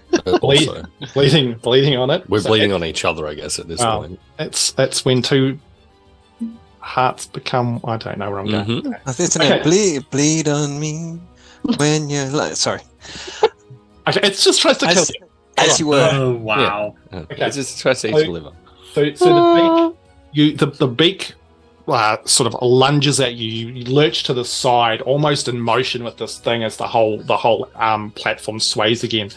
There's this dull clang as it hits one of the iron rails. It pulls its head back and kind of shakes its head, and then lashes out with a claw at you. That dice can go to hell. And you just sort of step back, almost slow motion, as this thing just whizzes past you. You are absolutely fine. It does not connect at all. Superior Delgrim away. Nothing can kill the Prime Delgrim yet. Rowan, you're up. Cool. Going back in again with that short sword because that seems to work pretty well. Yeah. So let's see. And okay, let's have a look. That is a 23 to hit. So not a 19 again, is it? That was an 18? That was an 18. Okay, cool. All right, just double checking. Okay, roll for damage. Don't forget the +2. Yep. So that is 9. 9. Excellent. Another vicious blow from the short sword. This one, the griffin almost sort of staggers somewhat, and it's almost the loss of blood is starting to affect it. It's looking really quite wounded at this point in time. Any bonus actions, any movement from you, Rowan? Can I action surge? If you would like, absolutely. Dabbing it again. Okay, away you go. That was 25, nat 20. Oh. Okay. Nice. Just want to put this out here that I hate Delgrim. She's done you up, buddy. That is not a problem. Okay, so again, roll the dice, double it, add your bonuses. You don't get to add the +2, the extra +2 this time, though. Yeah, that's 9 again. 9. Okay. Another vicious blow to this thing. It's looking very, very wounded at this point in time. Excellent. Okay. I believe anything else from you? That's all from me. Okay. I love it. Okay. All right. It is now the Tiernan Griffin. The Tiernan Griffin. So it is going to again attack you with its beak. That is a 19 to hit. I'd cast shield. Okay. Beak lunges forward, and all of a sudden there's that shimmer of your usual shield, which just keeps it away. It's going to try and, confused by this, it tries to claw instead. That's a miss. That's with a 10. Again, the shield, the claws rake, and you can see like sort of the magic flickers and sparks as the claws drag across the magic. That is the end of its turn. It is now Miera's go. I am going to cast Dissonant Whispers at Tiernan's Griffin. Okay, I just thought you were just going to stop at Tiernan for a minute there. Tiernan, At Tiernan. Hey, you know what? Put him out of Screw his that guy. misery. Yeah. Get wrecked, buddy. Bye-bye. You suck so bad. So that's a wisdom save of 13. Ooh, against Tiernan's one, and I have to have a negative D4 off it as well. So let me roll the D4. Excellent. So I rolled a 5 and I rolled a 4 on the D4, so it gets a 1. Okay, We're still blessed. So in that case, it will, in its head, it will hear a melody that is very worryingly similar to Taste the Biscuit. And I'm going to roll 4d6, and I think it has to move away as well. How long have you been sitting on that? Maybe a little one. Okay, so what's the move that's got to do? Does it have to move its full? It says target must take wisdom saving throw. On a fail, it takes 3d6. And if it doesn't move, just trying to work it out. I'm sorry. I think it still moves whether if it's it's on a failed save. Yep. So it takes a 3d6 psychic damage and must move immediately using its reaction. Okay, it's full movement away? So as far as its speed allows. Okay, cool. Awesome. Okay, so roll for damage. 5, 9, 11. 11. Excellent. You all hear nothing because it's inside its head, but you're not sure why it suddenly seems so pissy. This thing just lets out another horrific piercing cry. As it does, it pushes hard away from the platform and flies backwards in a flurry. I do actually want everyone to make another dexterity saving throw, please, because of the force at which this thing is pushed away has made the whole platform again shift. Not huge amounts, but... Nat 20, my guy. Nat 20, outstanding. Grumpfel? 18. Awesome. Rowan? 11. 11's enough. Tiernan? 10. Don't forget, people, you are still blessed. You get a D4 to your saving throws. Yep, so no, Tiernan, you're fine. Miera? 13. 20. 20. All of you are good. The whole platform shifts, but you all manage to maintain your footing, so you're fine. Okay. Can you clarify for me? Now, he moved away from me. But it was a forced movement, so no. That's what I thought. It didn't matter because I already used my reaction. I just to clarify that point about... No. Good question to ask, though. It has been caught out numerous times. Mm-hmm. Okay, cool. Excellent. That was Miera's go. Delgrim, you're up, buddy. Yes, it's just going to be hacking in with the axe again. Okay. Into this guy. With 16. Definitively a hit. Make that damage roll, all the dice. It will be done.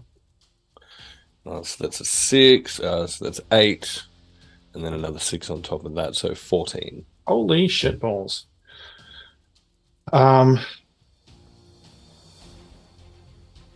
Okay. This is a brutal blow to it, and it crumples down to one leg. It is very, very badly injured at this point in time. It is still alive, but you would ascertain it is barely holding on at this point. Mm-hmm. Anything else from you, sir? Bonus actiony goodness? Nah, not in this instance, thank you. Okay. All right. So Grumpfel, and then it will be Tiernan. Okay, so the healthy ones off the platform. This one that's fairly jaded up is still on the not platform. The You're on the gondola. Yep. Yeah. Yep. Okay. Grumpfel's going to stamp his foot down and go, "May Kamateon claim you." Clap his hands together and send another sacred flame towards. Oh, fucking dark Grumpfel. Yep. That is a fail. Yes, that is definitively a fail. Okay, roll for damage. There's that cool dice from before. Oh, 8. This thing is wreathed in this radiant flame as it shrieks as the life leaves its body. It is now deceased, lying smoking and smouldering in front of Delgrim and Rowan. Nicely done. Anything else from you, Grumpfel? Roast chicken. Grumpfel drops to one knee on the gondola. Yeah. And holds his holy symbol and just starts praying. Outstanding. Love it. Absolutely love it. Okay. Tiernan, you're up. Now, this other griffin is 60 feet away. Mm-hmm. And would be in dim or dark light, I believe. I don't think... Do you have dark vision? I can't remember.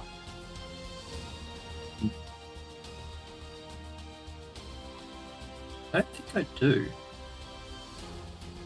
But isn't the light up? It is, but the light is with Grumpfel, and the light does not go probably at this stage close to 80 or 90 feet. So what's the radius? What's the radius on the lantern, Grumpfel? I will check it here. I could be wrong. It's happened before. Hard to believe, I know. It says the light spell. It says light spell at will. Let me just go into... Light's only 20 feet. Yeah, so it's so huge. Yeah. Okay, so it's off in the darkness, a bare shape away from you. So what would you like to do? So would that mean if I do a ranged shot, it would be at disadvantage, yeah? There is definitely penalties, but Brain is trying to... right. Let me just double check.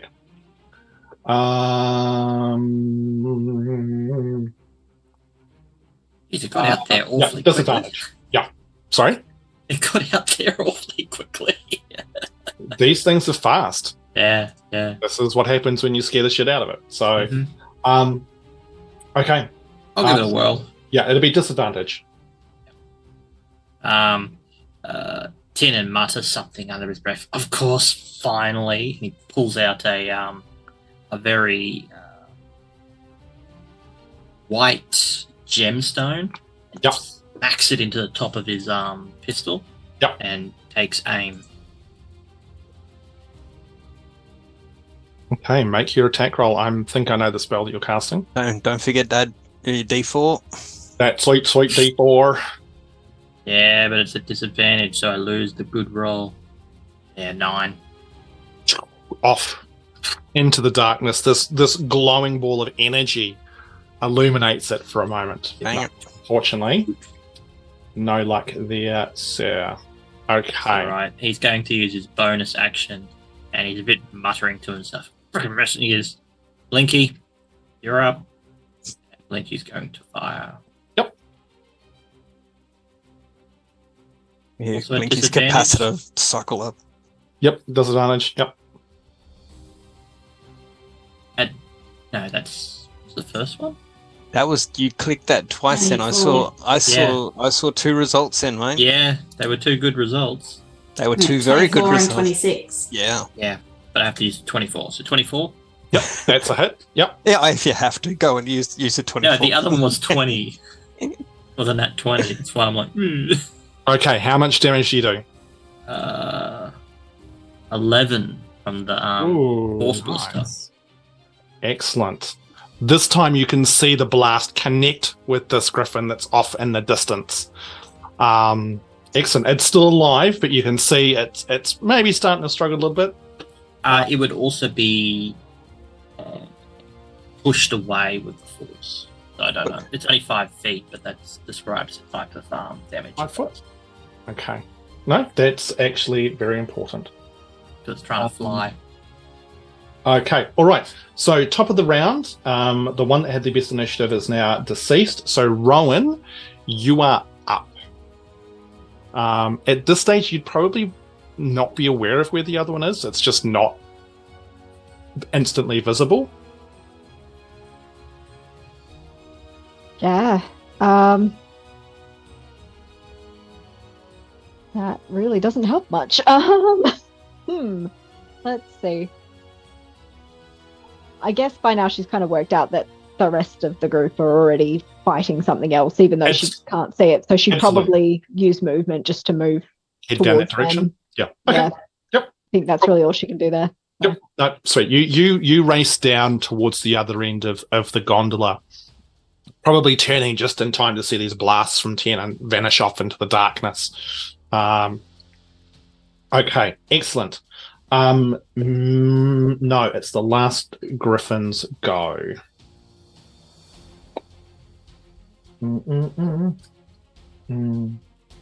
You guys hear a screech.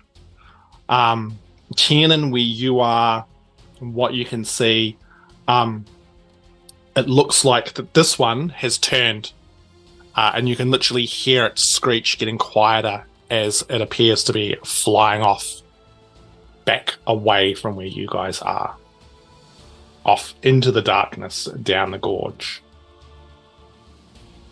Out of curiosity, what was its movement? 60 feet. 50 feet, and it was how far away? 60 feet. So it would have been 65 feet away from you. It's 5 feet out of range. Well, it would have just moved then, which would have been 120 feet. So it would be 185 feet away at the end of it. Oh, okay, 100. Yeah. I was about to say not for guiding bolt. It's 120 feet. Here we go. But yeah, no. No. These things are fast. So you guys are left with the gondola is still rocking slightly. You can hear it sort of the rope squeaking around you now. The whole thing's slightly shaking. This body of the one that you guys managed to kill still sort of smoldering on the gondola with you. As the gondola continues to click, click, click, click, click up its way towards its destination. Then we'll be at the rail gun. Damn it, I missed it again. Grumpfel's going to make his way over to the deceased griffin. Yep. And collect a bunch of feathers that I'm guessing there's blood and feathers everywhere, my darling. He's going to grab some feathers and tuck them away. Yeah, absolutely. Sure thing. Delgrim would probably do similar, I think. Yep. Maybe cut off a claw as well as a little trophy. I was going to say, yeah. Cool. If you're wanting to claim something like the feathers are easy. There's enough of them that you could get handfuls until you've got some which are of good quality. Claw, I will ask for a roll to try and harvest the claw. Sure. It would be probably a survival. We're going to say a survival check for that. Yeah, which obviously I'm super good at, right? So absolutely. Well, it's is it gondola favorite terrain for Delgrim or? Can I assist? If you would like to help him, yeah, sure. You know what? Can I use the inspiration to redo that? Because that can go to hell. My guy, absolutely, that is what it's there for. And Grumpfel is assisting you, so you can roll disadvantage anyway. Yeah, beautiful. In which case, yeah, cool. That's an 18 then. Yeah. Imagine failing to cut a dead creature's bloody toe off. It's more the way of trying to preserve the integrity of the claw. But yeah, like between the two of you, no real issues. So whilst you're doing that and the gondola is slowly making its way up towards whatever its destination might be, anything that the rest of you guys are doing? Well, after having a bit of a whinge, Tiernan would make sure that the gondola is in good enough shape to continue. Mm-hmm. Yep. Making sure everything's working properly. Make an investigation check for me.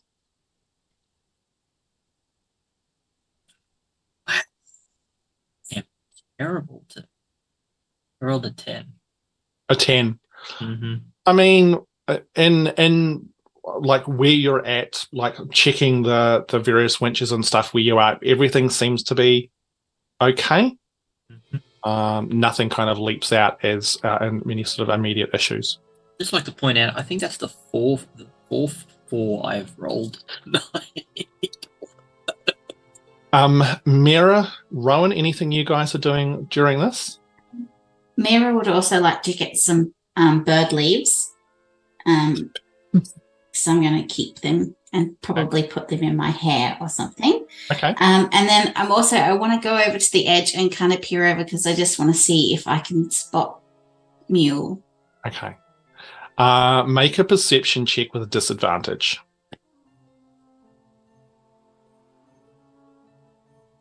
Yeah, did we hear a splash or a thud?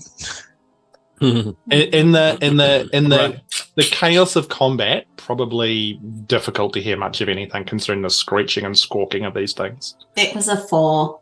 Yeah. Do we still hear the donkey falling? Inky darkness, and like far below you can hear sort of the babbling of the river, and sort of slight movement. It's a fairly clear night, but no sign of a mule. Rowan, anything from you?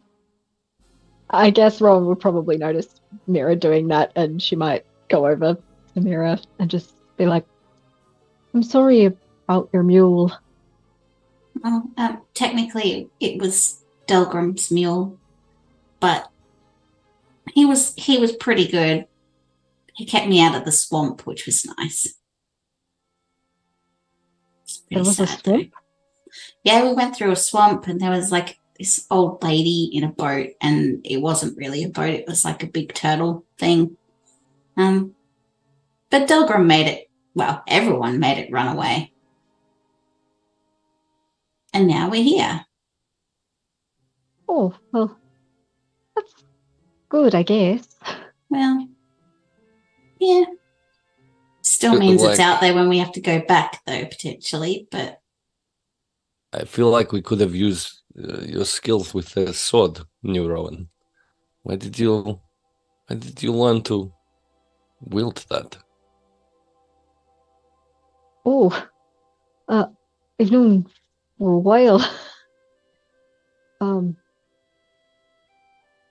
I wanted to be an adventurer, so learned to use the sword.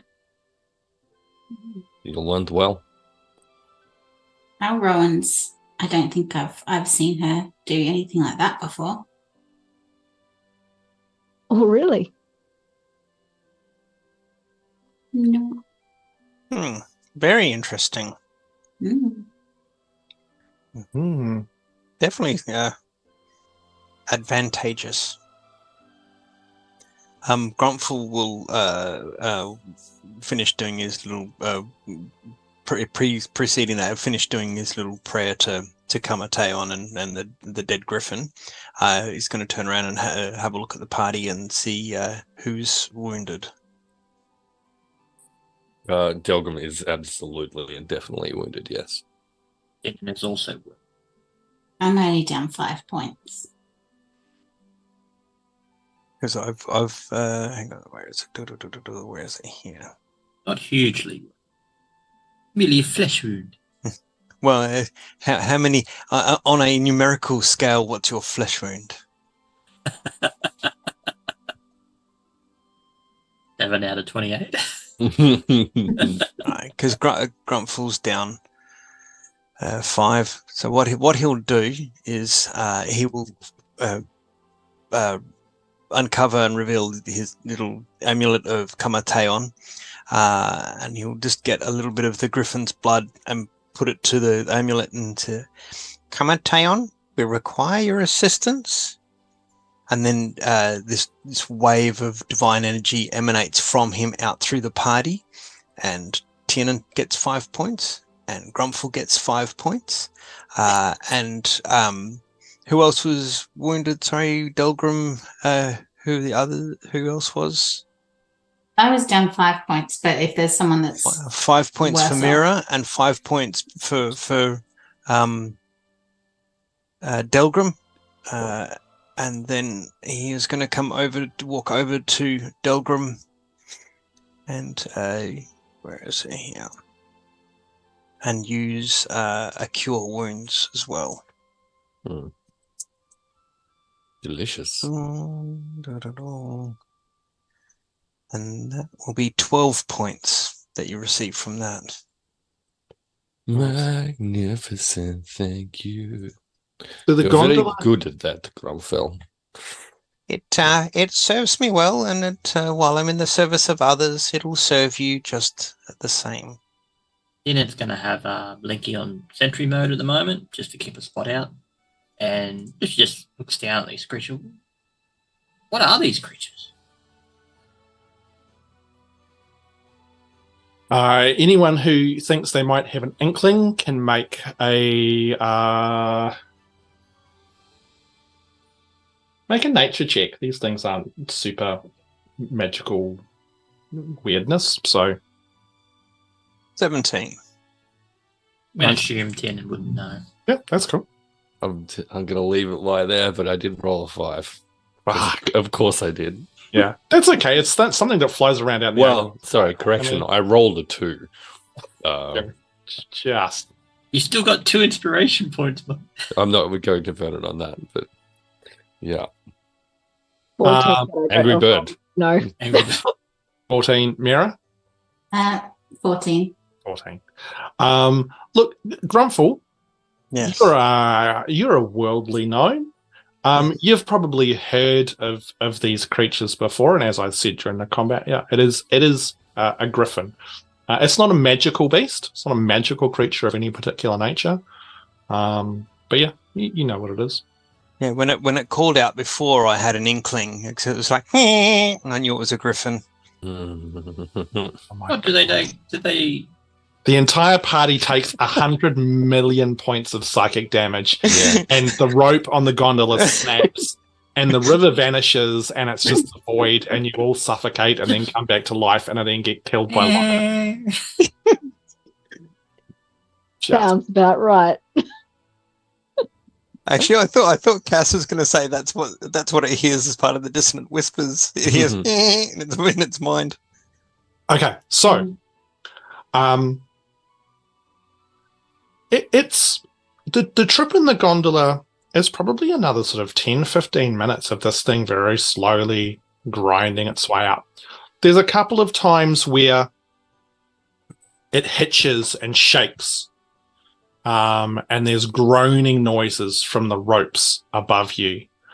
A sense of unease, maybe, but it continues onwards in a very slow, steady fashion. And eventually you can see up ahead, where the rock wall basically has been going up, you can see now there is sort of a large, spacious area which this gondola is approaching. And as it arrives there, almost nestled into this large sort of almost little valley partway up the gorge, you can see the dark outlines and the bright light of the moon of a number of buildings.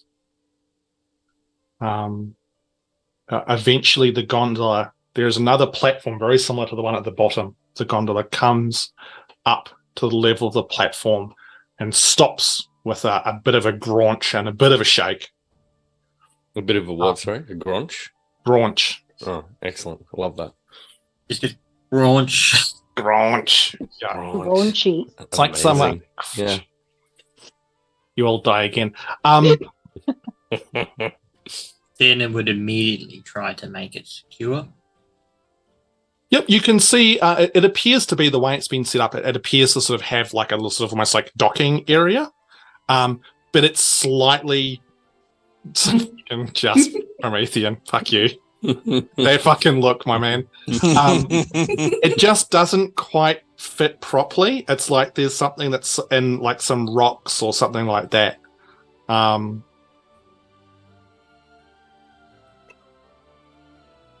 But yeah, you can go through and do what you can to sort of make it fairly secure. What are the rest of you guys doing? Does anyone know how to make griffin jerky? No. No. Is Seems a waste. same Some as sort of dish. it's same as any other dried meat. Just wait for meat to dry or smoke. Mm. Having mule would have been good. Could put meat under saddle. Mm.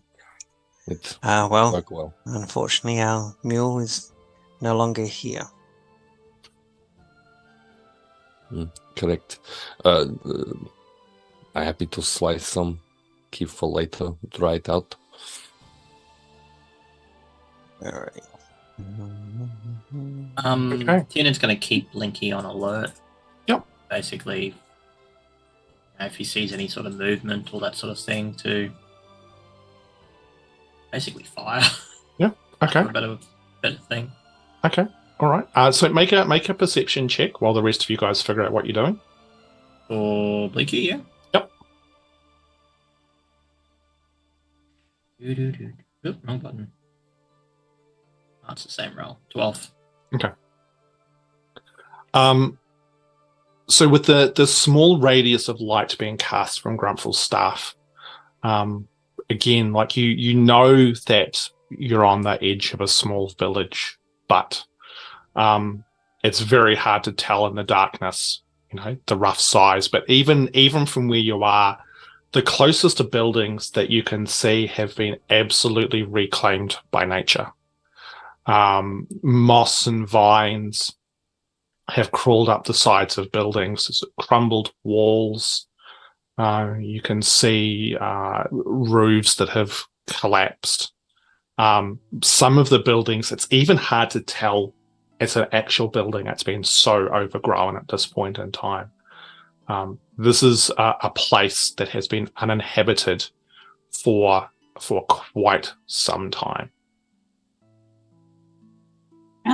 Miera's going to pull out her dancing lights, but it's going to be in the humanoid shape. It's kind of almost looks like a little gingerbread man. Yep. Just so it can kind of go out a little bit ahead and shed some more light just around where we're walking. Excellent.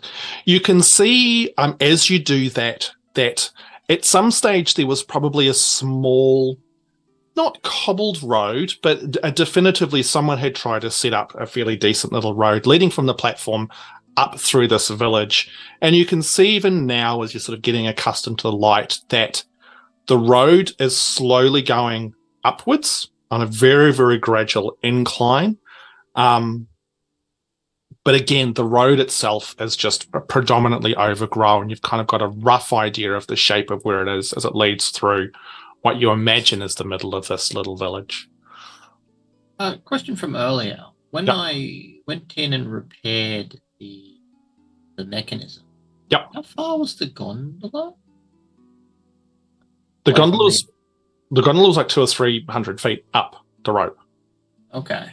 Yep.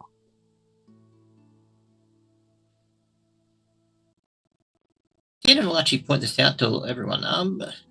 If this place was attacked, people fled, They wouldn't have been able to. If anyone fled on the gondola, they wouldn't have made it all the way down because it was 200 feet up the cable. This is true. If they fled in that direction, they might flee toward mountains. There are many places for people to run. We're up pretty high, aren't we? How high can you go? Keep going into mountains, climb mountain peaks. Just because this is the one way up doesn't mean there's another way out the other side of the area. Unless you can fly. You make a good another point. way out. The disappearance of townsfolk is like we do not know why no one live here. It might be a good idea to spend some time just checking the buildings around and seeing if there's any immediate danger that we might need to be concerned about other than Griffin. It strikes me as odd because the mechanism you initiate and it takes you all the way up. For it to be sitting in the middle of it just is there a way that perhaps as they were fleeing something might have created duress on this mechanism to halt it mid-operation? Someone pulling the lever halfway. Maybe that's what happened, and the unfortunate people on it at the time climbed down. Our feathered friends took care of them. Of entire town? Does not seem likely.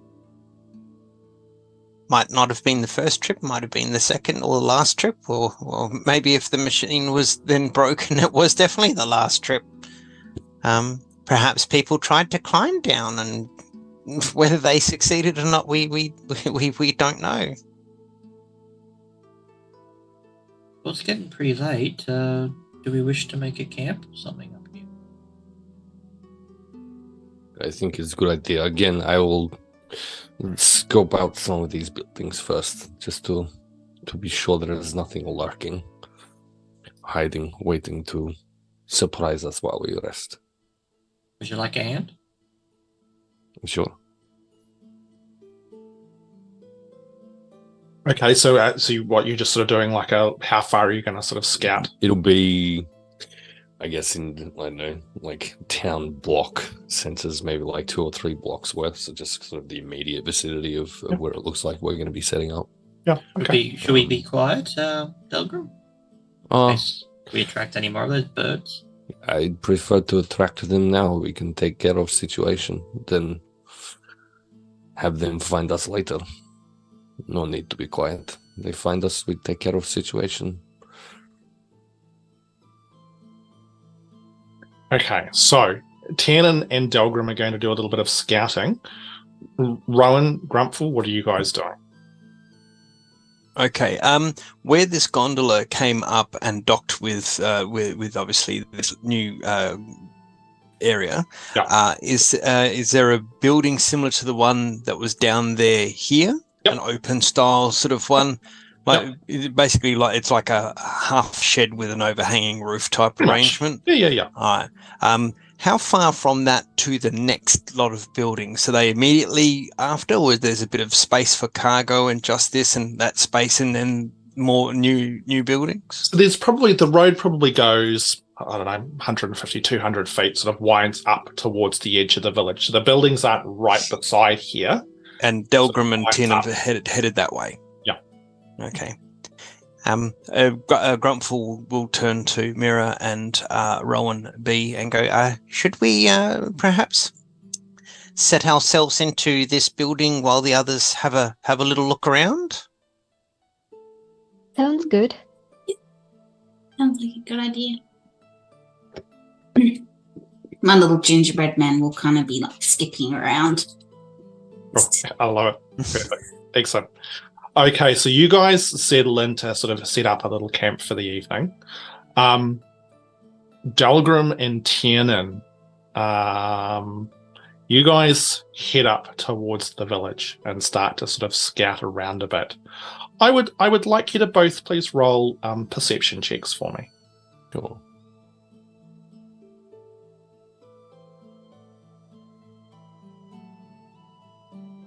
Okay. 18. Tiernan? Nat 20. Ooh. Guys have got your game on, and the Blinkysaurus Rex? 23. 23. Okay. After the encounter with the Griffins, you're probably still a little bit wired. You're very cautious. You make your way up, and what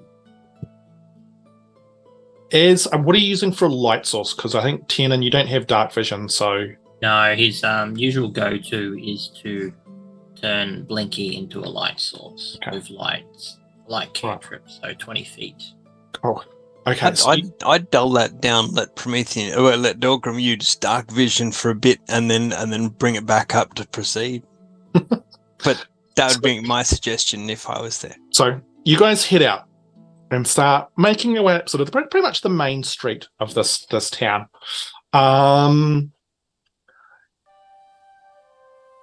As you progress, it reinforces the first impressions that you had. This is a village that has been devoid of any kind of life or inhabitants for an exceptionally long time. Every single building is dilapidated and overgrown. Those of them which are still standing, doors no longer exist. A wall may have collapsed again. Roofs may be non-existent where the thatching has just rotted away. This is definitively a town that has been reclaimed.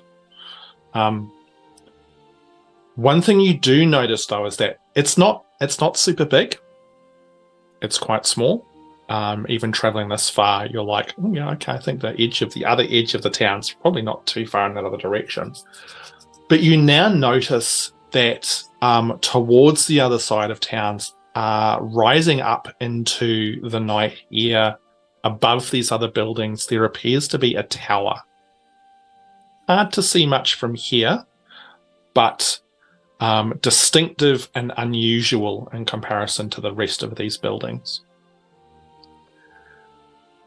The other thing you notice as you come around one corner and a Blinky's light sort of sweeps, almost like searchlightish. And both of you pause as you see down an alley, sort of down like between a couple of buildings. So it's not an alleyway, it's just between a couple of buildings. You see what appears to be a goat. It's quite big, like not giant sized, but it is definitely bigger than your typical goat. And it's stopped and it's looking at you. And in its jaws hangs the body of what looks like a dead rabbit. And it's just like stopped and frozen and looking at you with these two very large, very wicked looking horns. Tiernan. I've never seen a goat eat rabbit before. Is this a normal thing? Big is this thing? How big? It's like a big dog. So it's bigger than a normal goat, but it's not giant size, if you know what I mean. Like, it's not the size of a horse. It's the size of a big Saint Bernard, say. Yeah, I've never... Goats don't eat people. Or I don't eat meat. Well, clearly this is not true. We're looking at goat eating meat right now. Unless it's not a goat. That's a pretty big for a goat. What do you mean, unless it's not a goat? Look at it, it's a goat. It's got a rabbit in its mouth. Is it threatening in any way? Does it look threatening in any way? It is... make an animal handling or nature check, whichever one you feel is more appropriate. I'm going to do animal handling. I'm going to burn one of those inspirations then. Because the first of those was a nat 1. Guess what the second one was? I rolled a 5. So that's a 6. Oh my god. I got 11 all up. 11. I mean, look, both of you, unless there's some deep secrets that you've never shared with anybody, have very little to do with goats. All Delgrim knows is that they taste like fish, but meat.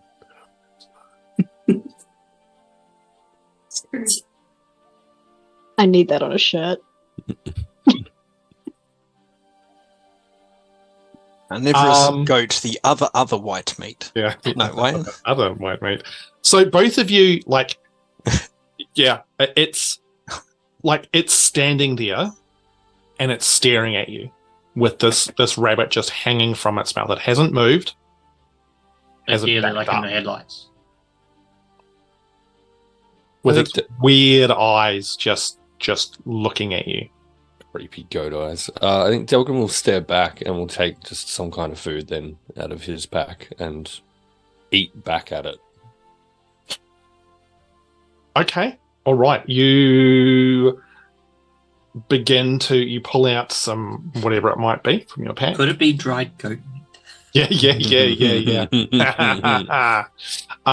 Tiernan, what are you doing? Tiernan's unnerved by this goat. He's keeping a close watch on it and just hand close to his trigger. Trying not to be any threatening in any way, but still is overly cautious. Yeah. After probably a minute of this very awkward standoff, of which every now and then you would see it kind of just work its jaws a little bit,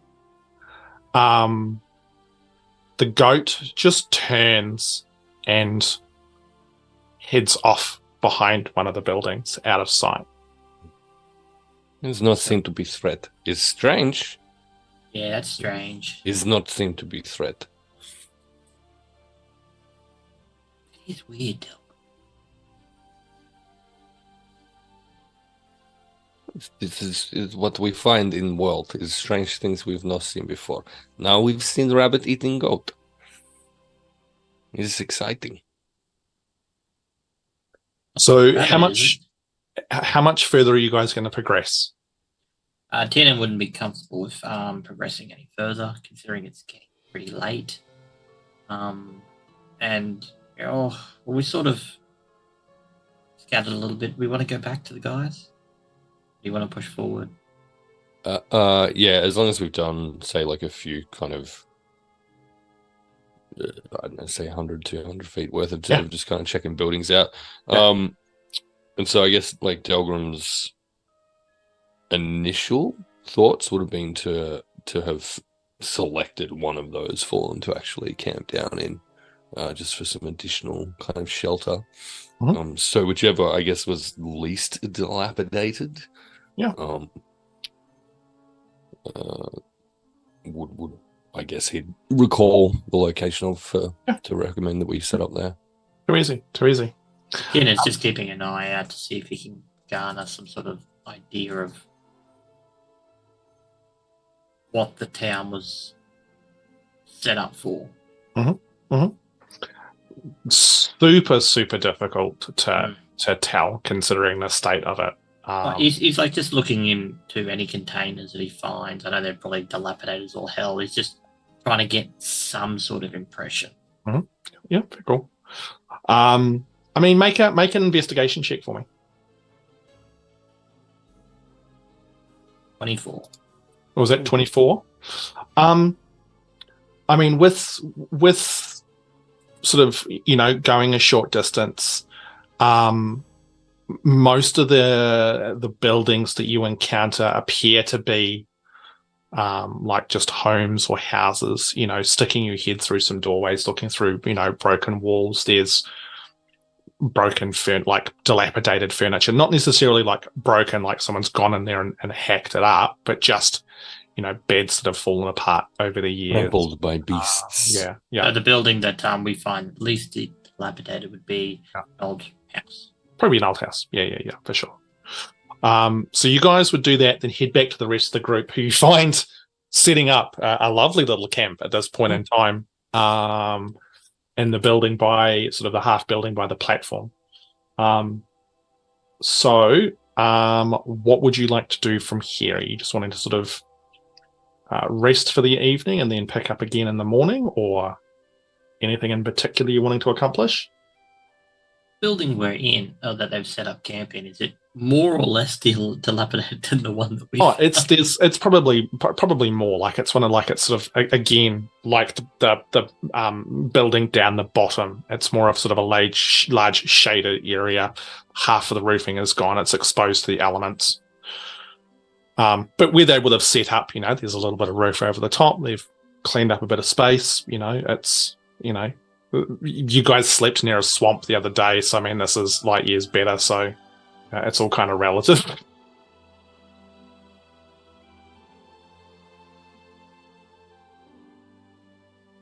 Tiernan doesn't really do anything outside his normal routine, which is to set up an alarm.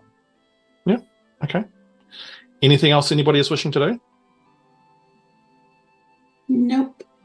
I'm just gonna get my sleeping pack out and just have my little gingerbread man just kind of sitting on the end of my bedroll as well. Like your nightlight. Grumpfel's just going to more to Delgrim than the group, but not so much as the whole group doesn't hear it. Should we, as bad as I feel for it, should we get rid of the dead griffin off the gondola, lest it attract carrion consumers? Yeah, this is a good idea. I'd like to keep some of it, though, in case we need to attract creatures at some point. That's actually a good point, Grumpfel, because that's additional weight we choose to leave as well. It is an old apparatus. I don't really want to. Like it wouldn't like more stress on the machine, or would the weight of the poor creature aid our descent? You know how the mechanism doesn't work like that. That's all right. I wasn't sure. Sometimes when something you've got extra weight on there, it may make it work faster, harder. I don't know. It's not really my area of expertise. Just venturing a thought. Yep. Okay. Fair enough. Yeah. Delgrim's entirely happy to head up and then just boot it off the edge of the platform then. Oh no, I'm not the best at this, but can we eat this creature, or is it safe to eat? With the 17 before, when we were identifying it, Hamish. Yeah, I mean, you've never heard anything of like it being, toxic or anything like that. I think we can just like it was any other angry bird. I have some cooking utensils, so we could cook it. Some of it. We could certainly try. Yes. One drumstick for everyone. Pretty big drumstick. Yes, aren't they big? Like we all just have to eat the one drumstick. It's like the horse. The leg of a horse. We've all got to hold it at the same time. I got this image of Miera or Tiernan or someone getting the beak and making like a helmet or something. Kate comes back as the normal Rowan and goes and looks and it's like, what? This is how the party invented KFG. Yeah. Okay. We could be here sometime. We don't know how much, what kind of other food in the area. Yes, KFG. We killed the. Sorry, my bad. So well played. So what I'm hearing is that you're basically going to try and sort of butcher some of the griffin and then just turf the rest of it. Yeah. Okay. Yeah. You guys spend some time going about doing that. With the understanding that, you don't have anywhere to kind of, store the meat as such beyond, wrapping it and whatever you've got. Be buried. Tell them to just wrap it and bury it, I guess, with it immediately eating. Or, instead of actually eating rations, we could just eat it. Yeah. And then, look, it would last for, probably not long. But anyway, we won't delve too much into the On that note, though, one other thing that will occur to Delgrim needs a DM question first. What's the longest that one of Rowan's transpositional visitors has stayed with us so far? I feel like, gosh, that's actually a really good question. I feel like there's been one or two where it's been days, because there's been a few where you've been traveling for a few days. But not longer than probably not longer than 5 days. But so Rowan B though hasn't yet hit that kind of no. At the stage. Okay. Yeah.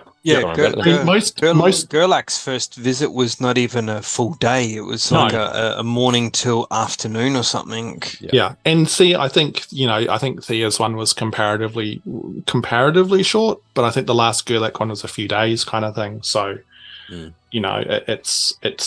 been no consistency at least. We don't discuss Thea around Rowan B. So with that, you guys butcher some of the griffin, you dispose of the rest of it. You guys settle in for the evening. Now, what are you doing in regards to watches? Tiernan doesn't mind going first.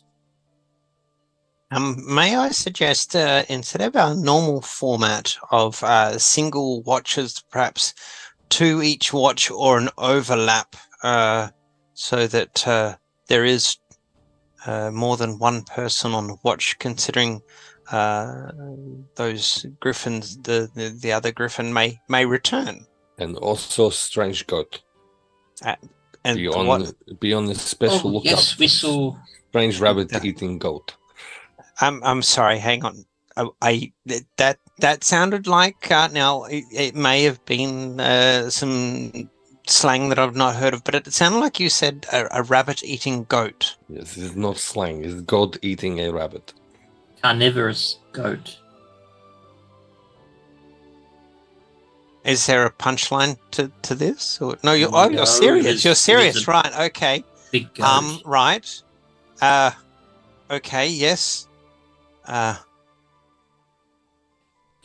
From your knowledge, yes, Grumpfel, two to a watch is a very good idea, perhaps. Okay. So how are you gonna divide this up? I'll take first watch with Tiernan. Okay. So I can cook some griffin. Yep. Griffin steaks. Okay, then who's next? I would suggest that we have 2 on a watch, one more than the other, and then someone takes over and then overlaps so that the first person has a smaller watch. Yes, staggered. Yes, is easy. I can always just do a watch with Blinky. I don't. That makes it easier. Okay. So it'll be the 10 and Blinky, and then 2. If that makes it simpler. Whichever works. Yeah. Okay. So Tiernan and Blinky. Yep. Then who's next? So Delgrim's happy to be up after that. It's fine. Delgrim and Miera. Mm-hmm. And then Grumpfel. and the Grumpfel. Okay. With your strategy for the evening set up, I'm assuming once again Tiernan is doing his whole alarm jam. Oh yeah.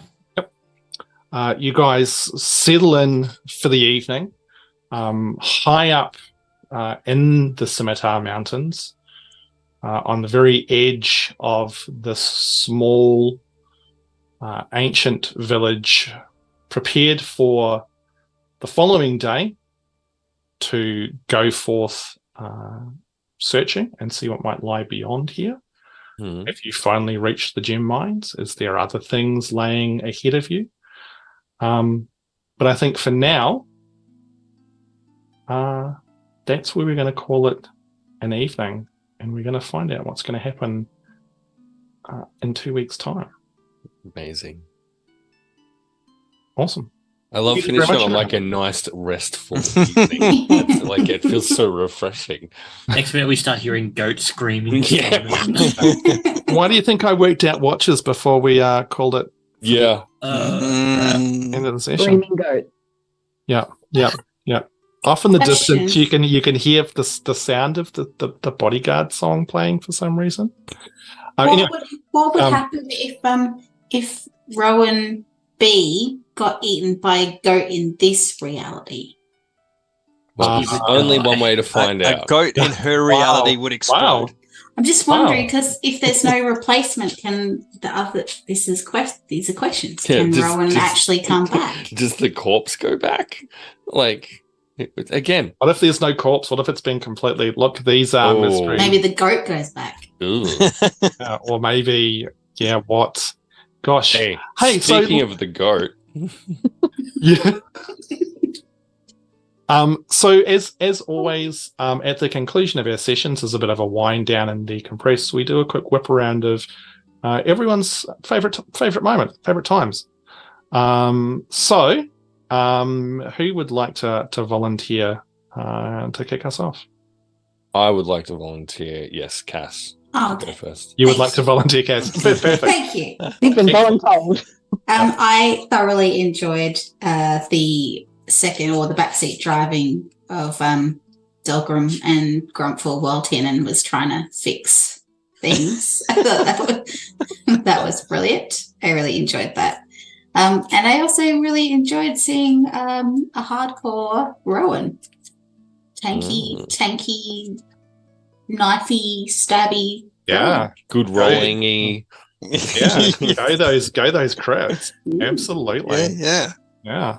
Interesting. Very different from our own Rowan. Yeah. Cool. Who would like to go next? Amithium, were you going? Sure. I also am a fan of Elibee's presence in existence in general. That was Aw. a super favorite time for me. I also appreciated having a bunch of inspiration, which are newly introduced into the Channel Point Redemptions being thrown my way. That was delightful. Thank you all. Is that how you got them? Do they Correct. carry over into the next game? 3? Ooh, great question. 3. Saz is nodding. Saz They is nodding. do. We'll have to monitor that just for Yeah. I'm I a thought hold it on was to 2, what but- I got left here, guys. Yeah. Um, 2 years time at the conclusion, Promethean's like, here's my 15 inspirations. Audience, please send some my way. I am fantastic Don't, though. at rolling low. Don't, though. Don't you Don't know? know. And I also very much enjoyed the extended exploration of metallurgy when a single iron ingot was found. I thought that was super fun. Fucking hell. Excellent. Outstanding. Who would like to throw in next? Anyone? I will. Yeah. You go, Grumpfel. Heath, No, go. yes, Heath, okay. go. Yeah, it was good. I think I especially liked the curveball of elibee joining. Well, we knew elibee was joining us, but the curveball of Rowan B. There was definitely some and all of this new lord an absolute font of knowledge there was. Yeah, we definitely had some good times, some fun times. In fact, it was fun times. New Rowan. Outstanding. Ellie, how about you? You To be fair, I really enjoyed playing with everyone because yay! But more than that, it was while we were fighting the griffin, and it was just Tiernan being the griffin's chew toy. Yeah, Like, it depends. Yeah. Well, look, it's not a session if Rowan's not getting if Tiernan's not getting chewed on by something. If I'm not getting chewed on by my own dice, it's Yeah. So on the subject of your own dice, John, what about you? What was your finally being able to roll range attack and then fucking missing only for Blinky to score the hit. I've Thanks, got an Blinky. inspiration now. Yeah. What? Aw. Oh, I got inspiration. Tori Wow. gave inspiration for Blinky. That doesn't count. That's perfect. Wow. No, but I love It's like that. every time Blinky powered up, you could almost hear that, like the capacitors trying. Had this image of the good shot that he had. I had the image of like the underslung cannons from the AT-AT walkers from Star Wars. Yep. And we've got a stretch also, please. to be honest, it was a bit of a tie, really, with being able to utilize the fact that Tiernan is an artificer and can actually fix things. Between that and him coming up with probably 100% wrong hypothesis about every person that blinks in, they have experienced the reality where one of the party members is dead. That's sort of the hypothesis that he's looking at. I like that theory. Although Gurlak hasn't said Tiernan is dead in his reality, he could potentially assume that, considering the events. Yeah, I can see him madly scribbling notes. Everybody dies. Everybody dies. So many conspiracy theories. But the question that Tiernan actually has is if all the realities, hypothetically, if each of the realities that the other beings are coming from, persons, someone has died in the past, that would technically mean in our reality, someone is dead and we don't know it. Yeah, we haven't heard anything about Grumpfel and we haven't heard anything about Miera. In fact, I was waiting for elibee to mess with us hardcore and go, "Oh my God, it's you! You are the god of the death cult," or something like that. When she's looking at Miera, I was waiting for something like that. That would have been hilarious. I felt like we got it with the reaction to Thea being mentioned. That was amazing. Yeah, I was like emotionally affected by your response to that. I was like, "Oh my God, that's so cool." I gotta give both elibee and Ham props for every little name or snippet or something we threw out. Whether there was like pre-planned answers or a bit of quick messaging between on the fly, it was good. There wasn't any one point that we had like I don't know. That was what we had. We had something come back. I give full points for that. That was good to watch and be part of. No, I think for me, my favorite part was Ellie agreeing to take part in these shenanigans. When I messaged her and went, "Hey, what do you think about this?" And then her ability to roll with whatever we had put together a little cheat sheet, but Ellie did an awesome job of rolling with stuff, which was thrown at her that maybe we hadn't fully discussed. Also, props to you, Ellie, for the accent. Well played, well done. Trying to do any accent is terrifying. So even down to the nuance of the I don't know. I could almost hear Kate through you with that little nuance. That was good. It was. I enjoyed seeing you guys with a little bit more combat. It was always fun to see that, and then of course Ellie going and rolling a whole bunch of crits in there too. Sorry, did you just say we leveled up? Is that what I just heard? Or? I will be talking about that after the stream, actually. Amazing. Yeah. And it was also good to see Delgrim actually getting in there with the axe and smashing some shit. Yeah. Yeah. It was good. And you're all welcome for the bless. Thank you. I'm just like, as soon as we got up there and then Hamish said about the screech, I'm like, we are going to have dexterity checks. People could be falling off here. Okay, I'm not going to do the thing that I was going to do. What's the one that adds to saving throws? Bless, there it is. Second level, thank you. When you did the clap thing towards the end, I thought, oh my God, is he about to cast Thunderwave on top of this thing? Because that could have been a whole a whole lot of. No. I just adding a little bit of cool. flair to it. Haim and I caught up, and I was just saying, like, I want to start adding a little bit more flair to some of the things that Grumpfel does. So the stamping of the foot and the clapping of the hands, sort of thing, and just weaving a little bit more fun into it. But don't laugh about Thunderwave. I seriously considered it, but Tiernan would never have launched that on this rickety contraption. Hell of fun though. Rowan, mine. Once the thing had flown back a bit, you could have been on the edge of it and done it. I can believe I can fly. Look, it was. Who was it? Heath, that you rolled a 2 on your saving throw. No, it wasn't a 2. Oh, the dice was a 2, yeah, but the save ended up being a 5. Yeah, it was like if anybody rolls a 1 on that, then things could have got very not fun. I was sweating bullets on that because I gave everyone bless except for me. I was like, okay, we'll do it. But it was lucky that I ended up scoring that item a couple of sessions back for the fear of charm, because otherwise I would have felt that. Yeah, look. Some of my Slate Magic items can be useful. Who would have? Who would have? Madness. Who would have? Wonder where you got madness. that from. Wow. Whoa. Your cultist friends. Why do you only So pick up bad the one bag? after all. I was considering trying to jump on the back of a griffin immediately and So- seeing if Delgrim can learn how to ride one.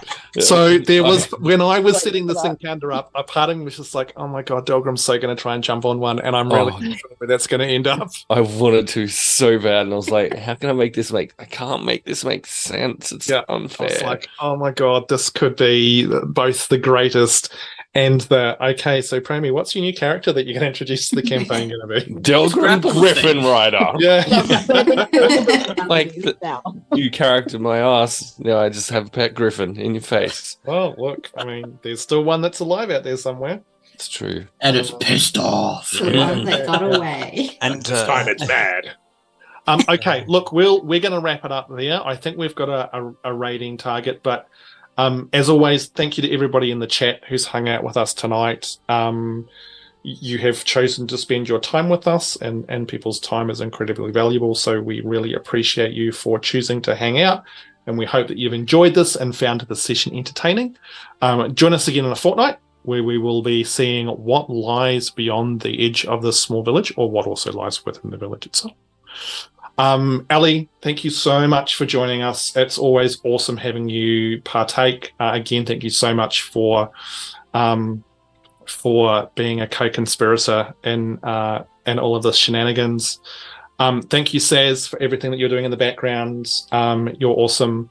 We're going to go and raid someone now.